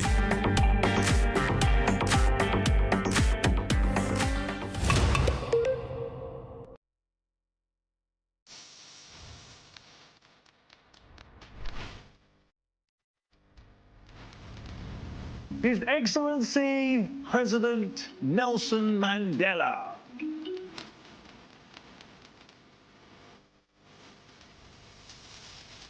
En 1973, au plus fort de l'apartheid, le président Félix Houphouët-Boigny crée la polémique en ouvrant le dialogue avec le pouvoir blanc en Afrique du Sud. Je préconise la voie du dialogue. Je ne vois pas mettre d'Africains s'engager dans une guerre contre l'Afrique du Sud. Après 27 ans de prison, Nelson Mandela est libéré. En 1996, Nelson Mandela fait escale à Abidjan. Il s'entretient avec le président Henri Konan Bédié et lui manifeste son intérêt pour Marie-Thérèse Houphouët-Boigny. Mais comment faire passer le message? Marie-Thérèse était en droit d'attendre beaucoup plus d'attention. Les questions diplomatiques relevaient du gouverneur guinéen. Ça va être peut-être lui ou bien alors notre ambassadeur en Afrique du Sud. Thérèse et Mandela, le documentaire de Serge Abilé, à voir le samedi 15 novembre à 20h sur Live TV, la télé sans filtre. Tout de suite sur Live TV.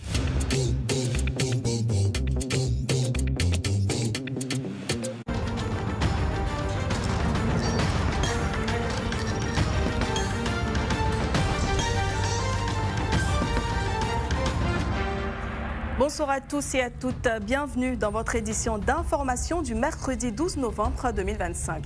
À la une, le Conseil des ministres s'est tenu ce mercredi sous la présidence du chef de l'État Alassane Ouattara. Le président de la République a invité son équipe gouvernementale à redoubler d'efforts pour améliorer le quotidien des populations et à accélérer la réalisation des projets prioritaires inscrits à l'agenda national. Et puis à quelques jours de la clôture du dépôt des candidatures pour les législatives, partis politiques et candidats indépendants se bousculent devant les bureaux de la commission électorale indépendante afin de déposer leur dossier. Et enfin, le Premier ministre met en avant les progrès du projet Mines et Infrastructures, symbole du dynamisme économique de la Côte d'Ivoire. Les détails à suivre dans un instant. Ouvrons ce journal avec le Conseil des ministres qui s'est réuni ce mercredi 12 novembre après une pause liée à l'élection présidentielle du 25 octobre 2025. Le président Alassane Ouattara a rappelé à son gouvernement l'importance de résultats concrets et la rigueur dans l'action pour améliorer les conditions de vie des populations. Plus de détails avec Andrea Semian, Francis Kofi et Spencer Ilanga. C'est la première réunion officielle du gouvernement en Conseil des ministres depuis la réélection du chef de l'État, Alassane Ouattara, lors du dernier scrutin présidentiel. Au cours de cette séance, le président de la République a exhorté les membres du gouvernement à faire preuve de plus de rigueur et d'efficacité dans l'action publique. L'enjeu majeur étant la concrétisation de sa vision d'une Côte d'Ivoire prospère et solidaire. Pour ce nouveau quinquennat, Alassane Ouattara réaffirme sa volonté de poursuivre les efforts de développement tout en consolidant la cohésion sociale nationale. Notre responsabilité à tous est de faire de ces différences une richesse en mettant nos intelligences et nos énergies ensemble pour bâtir ensemble une grande nation. C'est à ce prix que notre pays poursuivra sa marche vers le développement et que nous construirons une nation forte et respectée. Pour ce nouveau mandat, le gouvernement devra relever plusieurs défis. Porter la couverture maladie universelle CMU de 20 à 30 millions d'adhérents, améliorer la qualité des soins, la formation du personnel médical et l'équipement des établissements de santé, la lutte contre la cherté de la vie à travers l'autosuffisance alimentaire, la formation des enseignants en sciences fondamentales et appliquées, ainsi que la création d'emplois pour les jeunes et l'autonomisation des femmes figurent également parmi les priorités. Le gouvernement accordera une attention particulière aux grands chantiers d'infrastructures tels que le chemin de fer San Pedro, frontière Guinée et du Mali, l'autoroute Yamoussoukro-Daloa, le TGV Abidjan-Bouaké-Korogo, la mécanisation agricole et la promotion des champions nationaux, a promis le Premier ministre Robert Begré-Mambé. Grâce à votre leadership, à la qualité de vos politiques et à la capacité de mise en œuvre des projets, la Côte d'Ivoire rayonne et est respectée à nouveau partout dans le monde. Nous sommes fiers de vous, Monsieur le Président, parce que vous nous avez rendus fiers de notre beau pays et fiers et heureux de travailler quotidiennement à la grandeur de la Côte d'Ivoire à vos côtés. Nous réitérons notre engagement sans faille à continuer de travailler à vos côtés pour servir notre beau pays. Nous travaillerons à promouvoir et à mettre en œuvre les grandes orientations que vous nous recommandez au quotidien. Le porte-parole du gouvernement a aussi réagi à l'appel du PPACI qui a demandé la libération de ses cadres et des personnes interpellées dans le cadre des violences qui ont émaillé le scrutin présidentiel 2025. Nous avons la loi qui donne certaines prérogatives au chef de l'État. Il est déjà arrivé qu'il y ait des grâces, mais elles ne se sont jamais substituées au travail de la justice. Donc tous ceux qui ont enfreint les lois du pays vont subir la rigueur de la loi. Le gouvernement s'est donné rendez-vous dans 3 semaines en vue de plancher sur de nouveaux dossiers importants à la vie de la nation. À l'issue du premier conseil des ministres post-électoral, certains membres du gouvernement se sont confiés à nos micros pour présenter leur grand chantier du quinquennat 2025-2030. Leur objectif, contribuer à la vision du président Alassane Ouattara et faire de la Côte d'Ivoire une nation prospère et solidaire. Écoutons-les au micro d'André Assémian et Francis Kofi. Voilà, sous l'autorité du Premier ministre, nous allons nous atteler à mettre en œuvre donc l'ensemble des orientations du président de la République. La jeunesse demeure l'une des priorités pour le chef de l'État. D'ailleurs, il est prévu un PG Gouv 2026-2030. Et donc voilà, la jeunesse continue d'occuper une place importante dans l'action du chef de l'État. En ce qui concerne notre secteur d'activité, l'accent sera mis sur la sécurité alimentaire, la souveraineté alimentaire et surtout la mécanisation agricole. Parce qu'aujourd'hui, la Côte d'Ivoire en matière agricole est une référence. Et nous devons pouvoir maintenant produire davantage pour nourrir les Ivoiriens et ne plus être dépendants de l'extérieur. Ça, ce sont des instructions fermes que Son Excellence, Monsieur le Président de la République, nous a données dans le cadre de ce mandat. En ce qui concerne le ministère de la Construction, ce sera déjà de consolider tout ce qui a été fait, de renforcer toutes les mesures qui sont prises au niveau de la gestion foncière. Vous savez, de ce point de vue, nous venons de très loin. Nous allons continuer à renforcer tout l'aspect construction.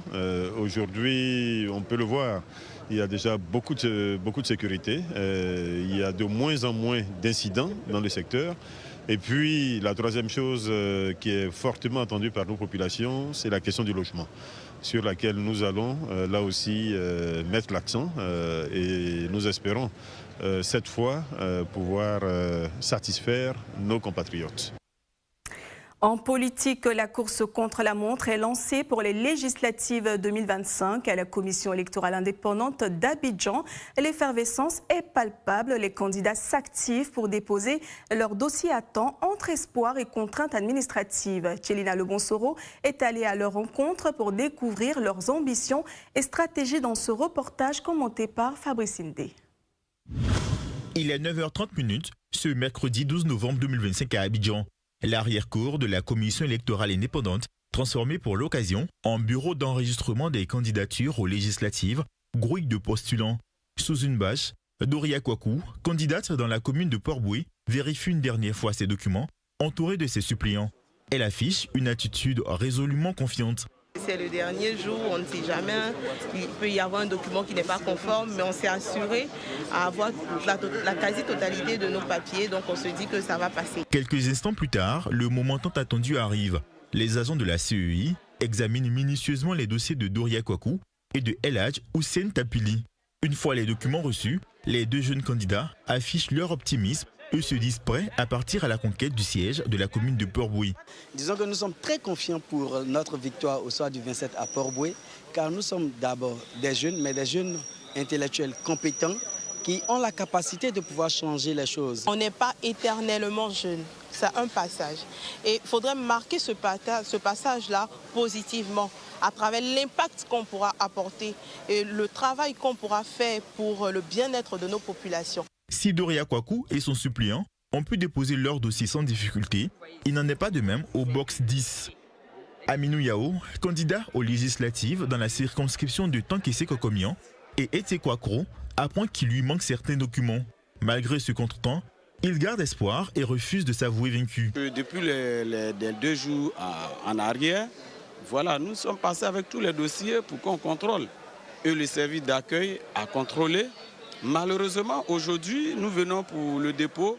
On nous fait savoir que nous avons fait des erreurs sur nos différents documents.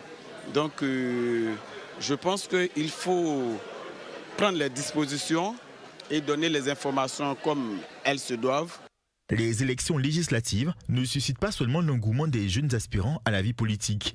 Des figures expérimentées, à l'image de l'ancien ministre Éric Caillé, président de l'Alliance ivoirienne pour la République et la démocratie, affichent également leur détermination à jouer un rôle clé au sein du futur Parlement ivoirien. Nous espérons qu'après nos atermoiements,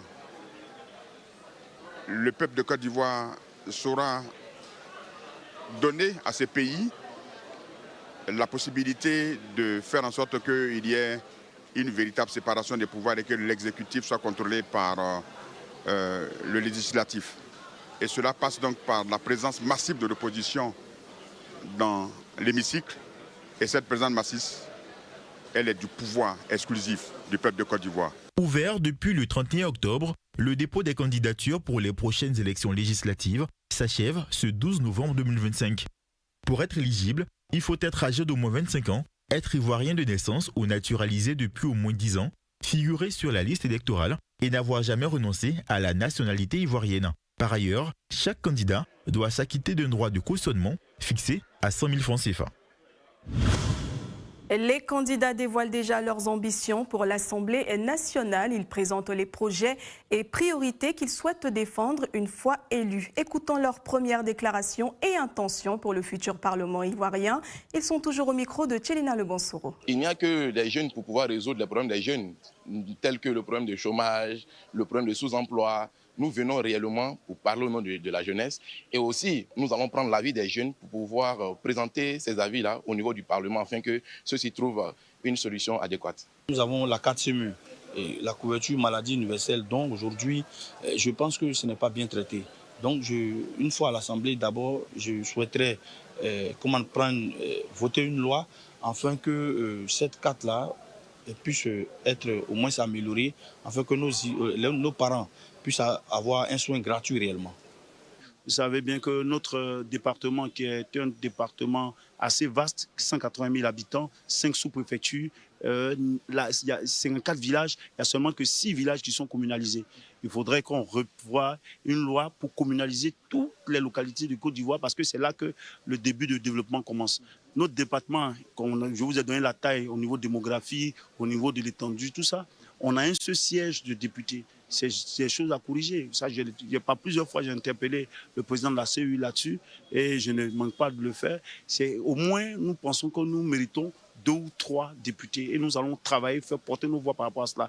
C'est de revoir la loi régissant le régime juridique de la presse en Côte d'Ivoire. C'est une préoccupation majeure parce que ce soit dans le cadre de la presse écrite, la presse en ligne, la presse audiovisuelle, les problématiques sont identiques.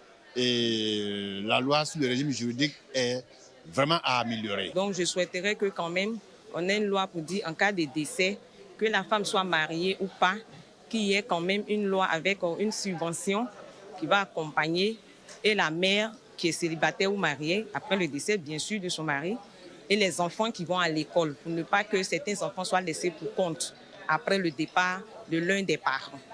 Ce que nous pensons, nous savons que la question foncière sera dans les années à venir une bombe sociale. Donc ce sont des questions sur lesquelles nous avons déjà commencé à travailler. Les questions sur la jeunesse, la cohésion sociale dans la localité de Guibérois, même à l'issue de ces derniers événements, nous nous sommes préoccupés du sort de nos frères et sœurs de Guibérois. Mais il faut voter une loi concernant l'argent. Il faut réglementer l'économie ivoirienne. Et pour ça, il faut voter ça parce que nos parents ne savent pas. L'argent, on dit l'argent travaille, mais ça va où? Comment on exploite cet argent?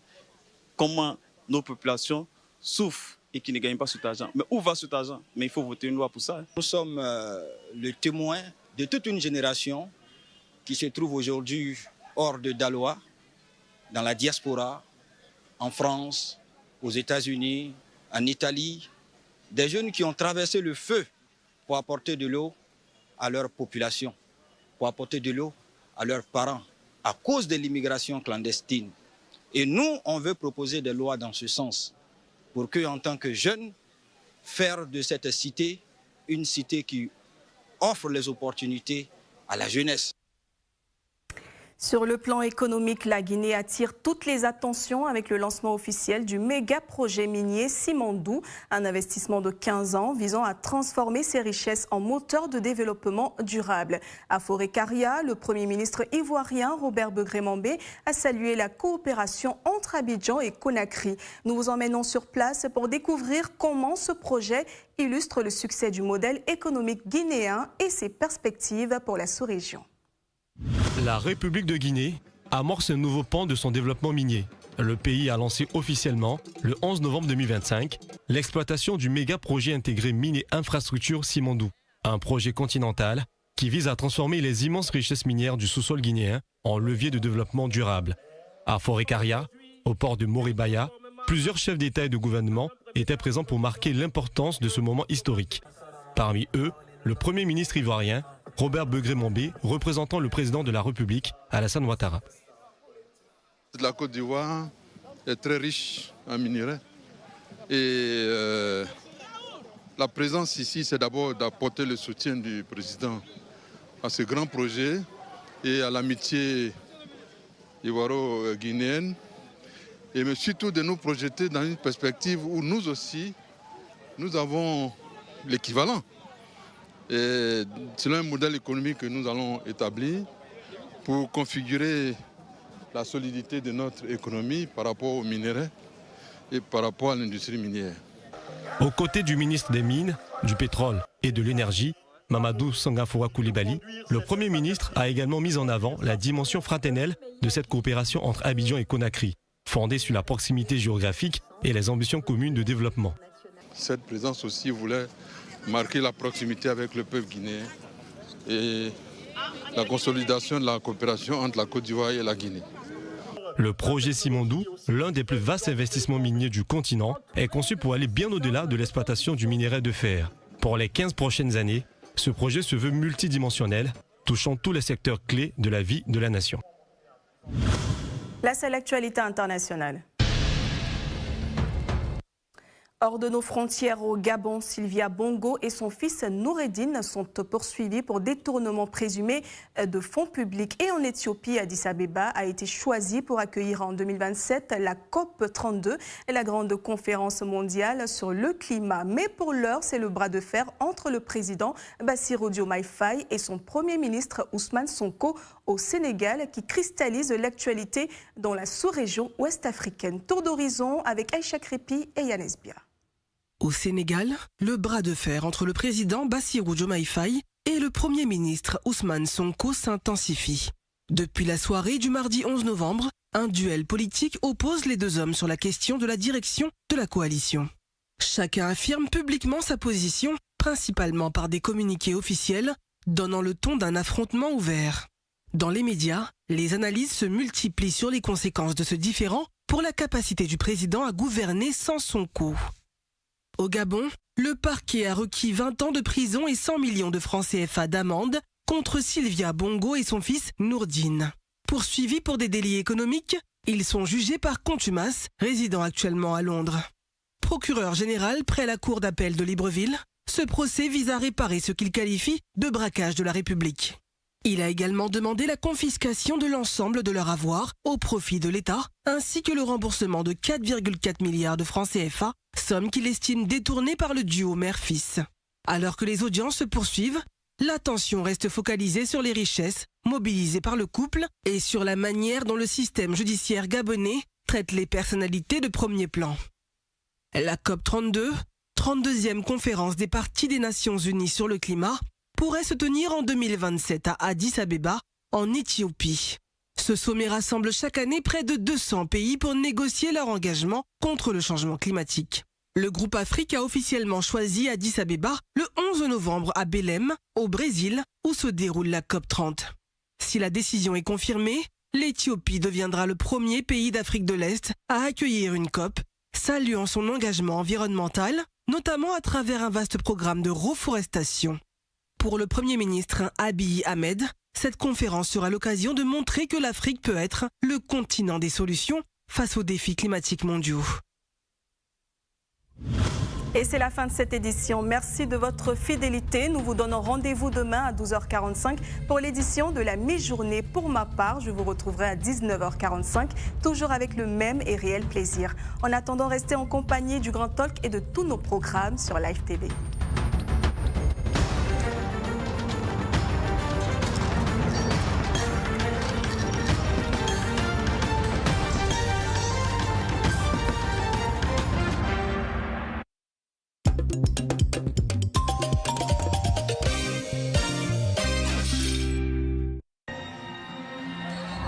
Le dernier tir.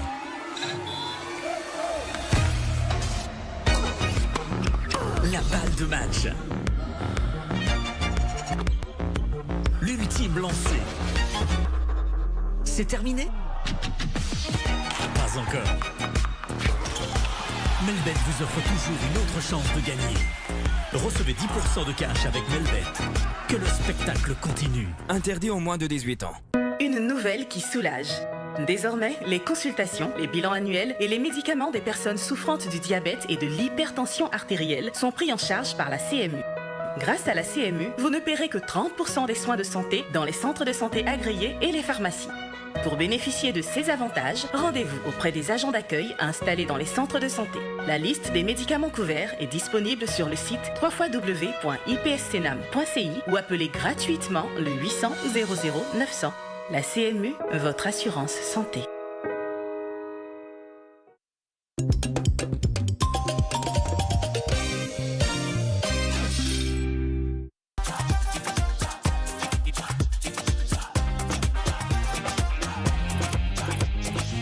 Merci d'être avec nous pour cette seconde partie. Notre plateau n'a pas changé.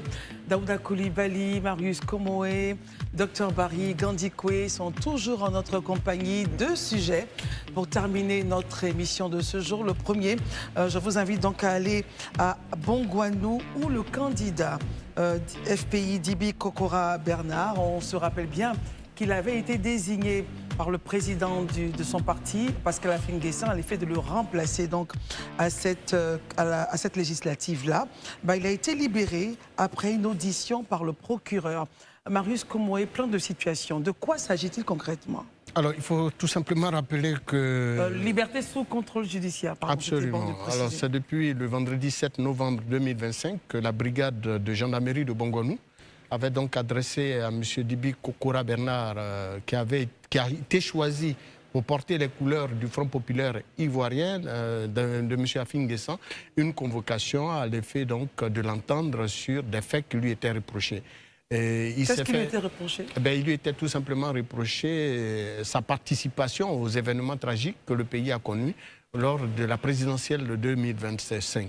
Et donc la brigade de gendarmerie avait besoin de plus d'informations. Et au moment de son audition, il a été assisté par son président de parti, M. Affi-N'Guessan. Et à la suite donc, de cette audition, le procureur de la République, après également l'avoir reçu et entendu, a donc décidé de sa relax, de sa liberté, et donc depuis ce jour... Sous contrôle. Sa liberté sous contrôle. Et depuis donc, le lundi 10 novembre, il est en liberté et il vague à ses occupations en se préparant pour l'élection législative dans la circonscription de Bongouanou, pour laquelle d'ailleurs il est candidat, au risque de me répéter, pour le compte du Front populaire ivoirien de M. Affi-N'Guessan. Votre commentaire maintenant, Marius? Il faut dire tout simplement que face à une telle situation, tout ce que nous pourrions dire, c'est qu'un candidat aussi important pour un parti politique comme le Front populaire ivoirien, quand on sait que le président Affi-N'Guessan n'y va pas, il a parlé donc de transmission générationnelle du pouvoir et donc de sa candidature à une nouvelle génération, ce qu'il a bel et bien réalisé. l'arrestation, pour ne pas dire l'interpellation de M. Dibi Kokora Bernard a donné le sentiment à l'opinion publique que c'était encore une fois une volonté manifeste du pouvoir d'utiliser certainement les juridictions pour inquiéter un candidat, mais il n'en est véritablement rien. Eh bien, M. Dibi Kokora a été entendu et il a été relaxé pour la simple raison que rien ne lui était reproché. Daouda? Merci beaucoup, Christelle. Je pense que vous savez bien qu'en Côte d'Ivoire, en période électorale, on vit tous au rythme des tensions, de la suspicion et des procès d'intention à l'endroit de la justice. La justice est un féodé, la justice est ceci, la justice est cela. Et je pense très bien que Maris a évoqué la question. Oui, il a fait le point. Le fait que M. Dibi Kokora ait été interpellé par la gendarmerie, puis après transféré à Abidjan pour que le procureur puisse l'écouter, et puis après il est libéré mais mis sous contrôle judiciaire, c'est la preuve que la justice a été mise au centre du jeu. Elle n'est pas manipulée. Mais c'est la preuve palpable parce que je pense que beaucoup de personnes ont été arrêtées. Et pour ceux qui suivent l'actualité sociopolitique, même les 800 personnes qui ont été arrêtées au moment de la marche du 11 jusqu'à ce qu'on arrive aux élections, il y en a qui ont été, il y a eu des jugements, il y en a qui ont été libérés. Ceux contre qui il ne pesait absolument rien ont été libérés. Mais ceux contre qui il y avait quelque chose ont été gardés pour d'autres, ils ont été purement et simplement jugés. Donc, c'est le lieu pour moi de dire que c'est parce que justement M. Dibi Kokora, ils sont partis, ils l'ont écouté. Sûrement que, un, ils n'ont pas assez de preuves matérielles pour le garder.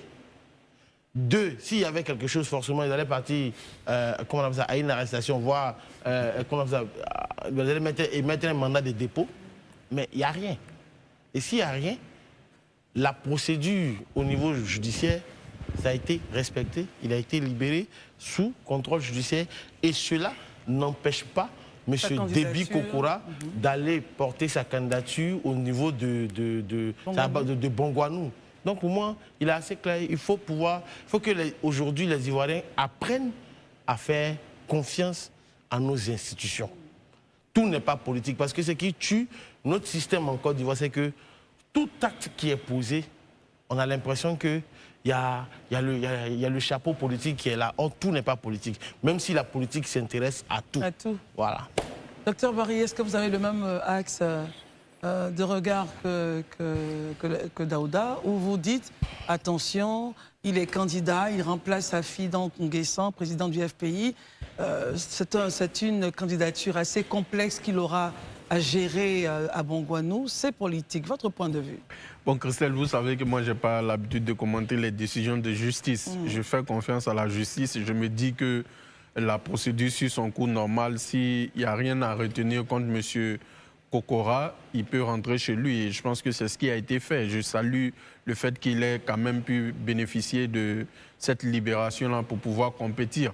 Maintenant, comme vous le savez, Christelle, pour les hommes politiques, derrière chaque problème, il y a une opportunité qui se présente. Je serai conseiller de M. Kokora. J'allais lui dire d'utiliser cette situation-là comme un gain politique, en fait. Passer pour la victime, voilà. Ça peut susciter de l'émotion et de la sympathie auprès des électeurs. Ça se fait, il n'est pas le seul. Le président Lula, vous savez très bien qu'il a été emprisonné, il est sorti, il a surfé sur ça, il est redevenu président. Et le président Trump, combien de comparutions le FBI allait perquisitionner chez lui. Il a construit son narratif autour de cette procédure-là.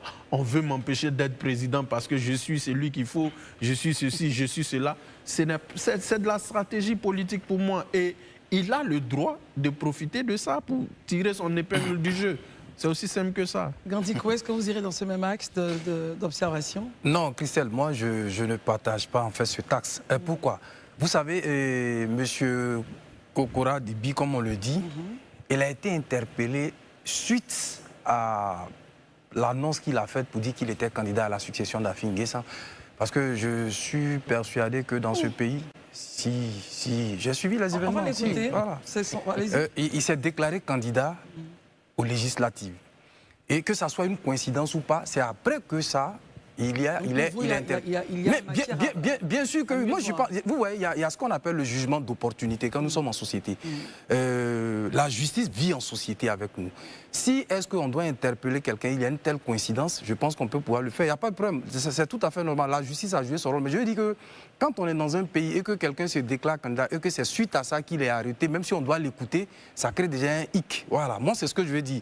Bon, aujourd'hui, Dieu merci, mais en fait, il est sous contrôle judiciaire, c'est-à-dire qu'il n'est pas libéré en fait de tout ce qui est joue de la justice.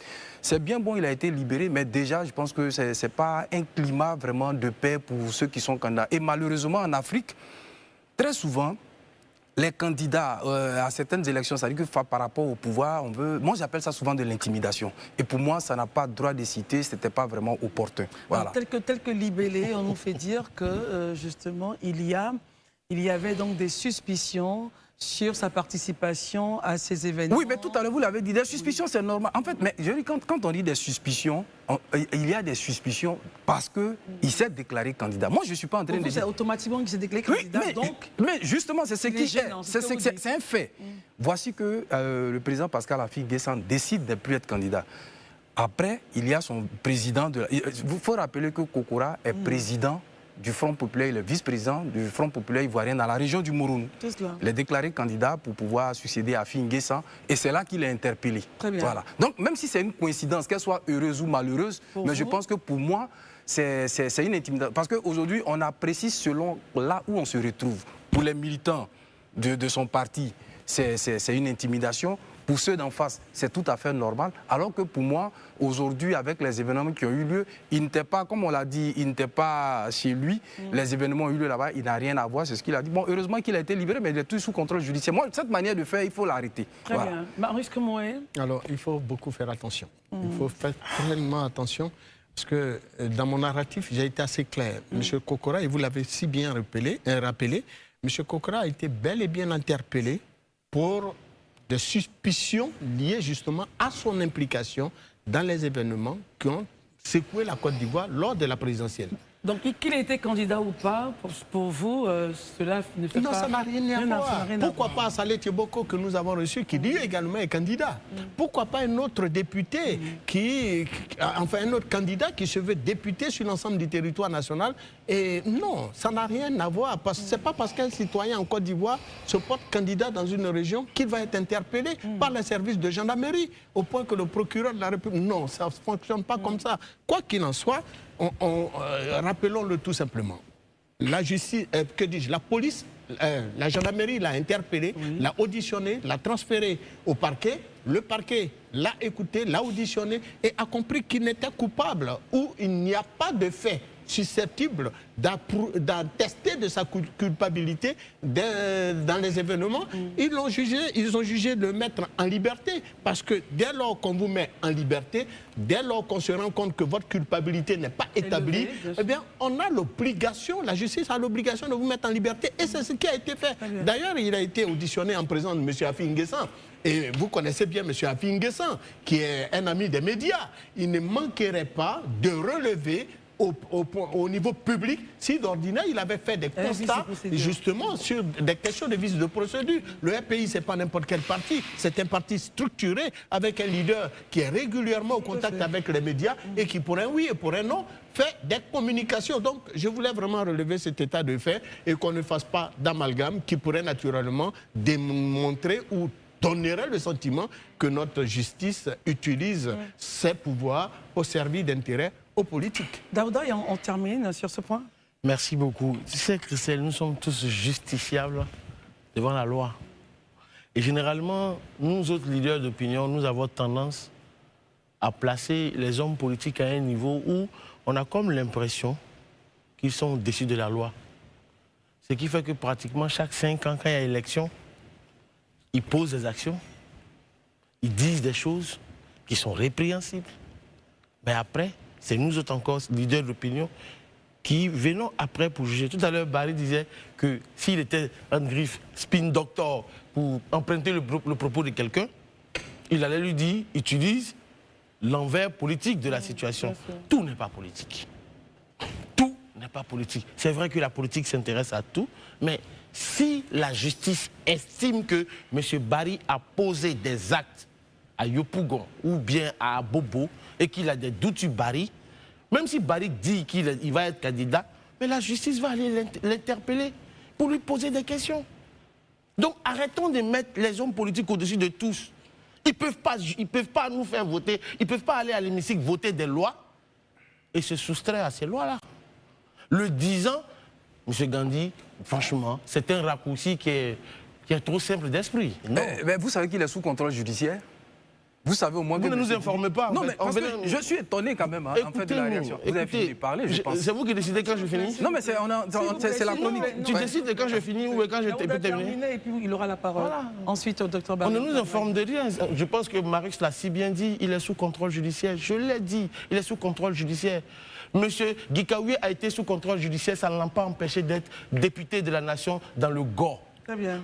Et ça n'empêche même pas, je l'ai dit tout à l'heure, que ça ne l'empêchait même pas lui de présenter sa candidature et de gagner à cette élection. Je vous dis juste d'arrêter de faire des raccourcis parce que c'est trop simple. Non, Daouda, en fait, j'allais que Daouda, c'est plutôt toi qui essaies de circoncire, en fait, alors que moi, je dis une généralité. Je dis, quand quelqu'un est candidat dans un pays, comme le nôtre, on a constaté, voici quelqu'un qui dit qu'il est candidat aux législatives et c'est suite après cette annonce qu'il est interpellé par la justice. Moi, je ne suis pas en train de... J'ai dit, c'est un hasard. Ça peut être de bon gré, bien de mauvais gré, mais dans tous les cas, le constat est clair. Quelqu'un déclare qu'il est candidat aux législatives. Après, à Finguessan, tout à l'heure, j'ai écouté Marius qui disait que ce n'est pas parce qu'il est candidat à Salé, mais ce n'est pas à Salé. Ça, c'est le successeur d'Afi Nguessan qui est un adversaire du pouvoir. Moi, je ne suis pas en train d'indexer la justice. Rien, moi, ça, tu peux dire ce que tu veux. Moi, je suis en train de dire un fait.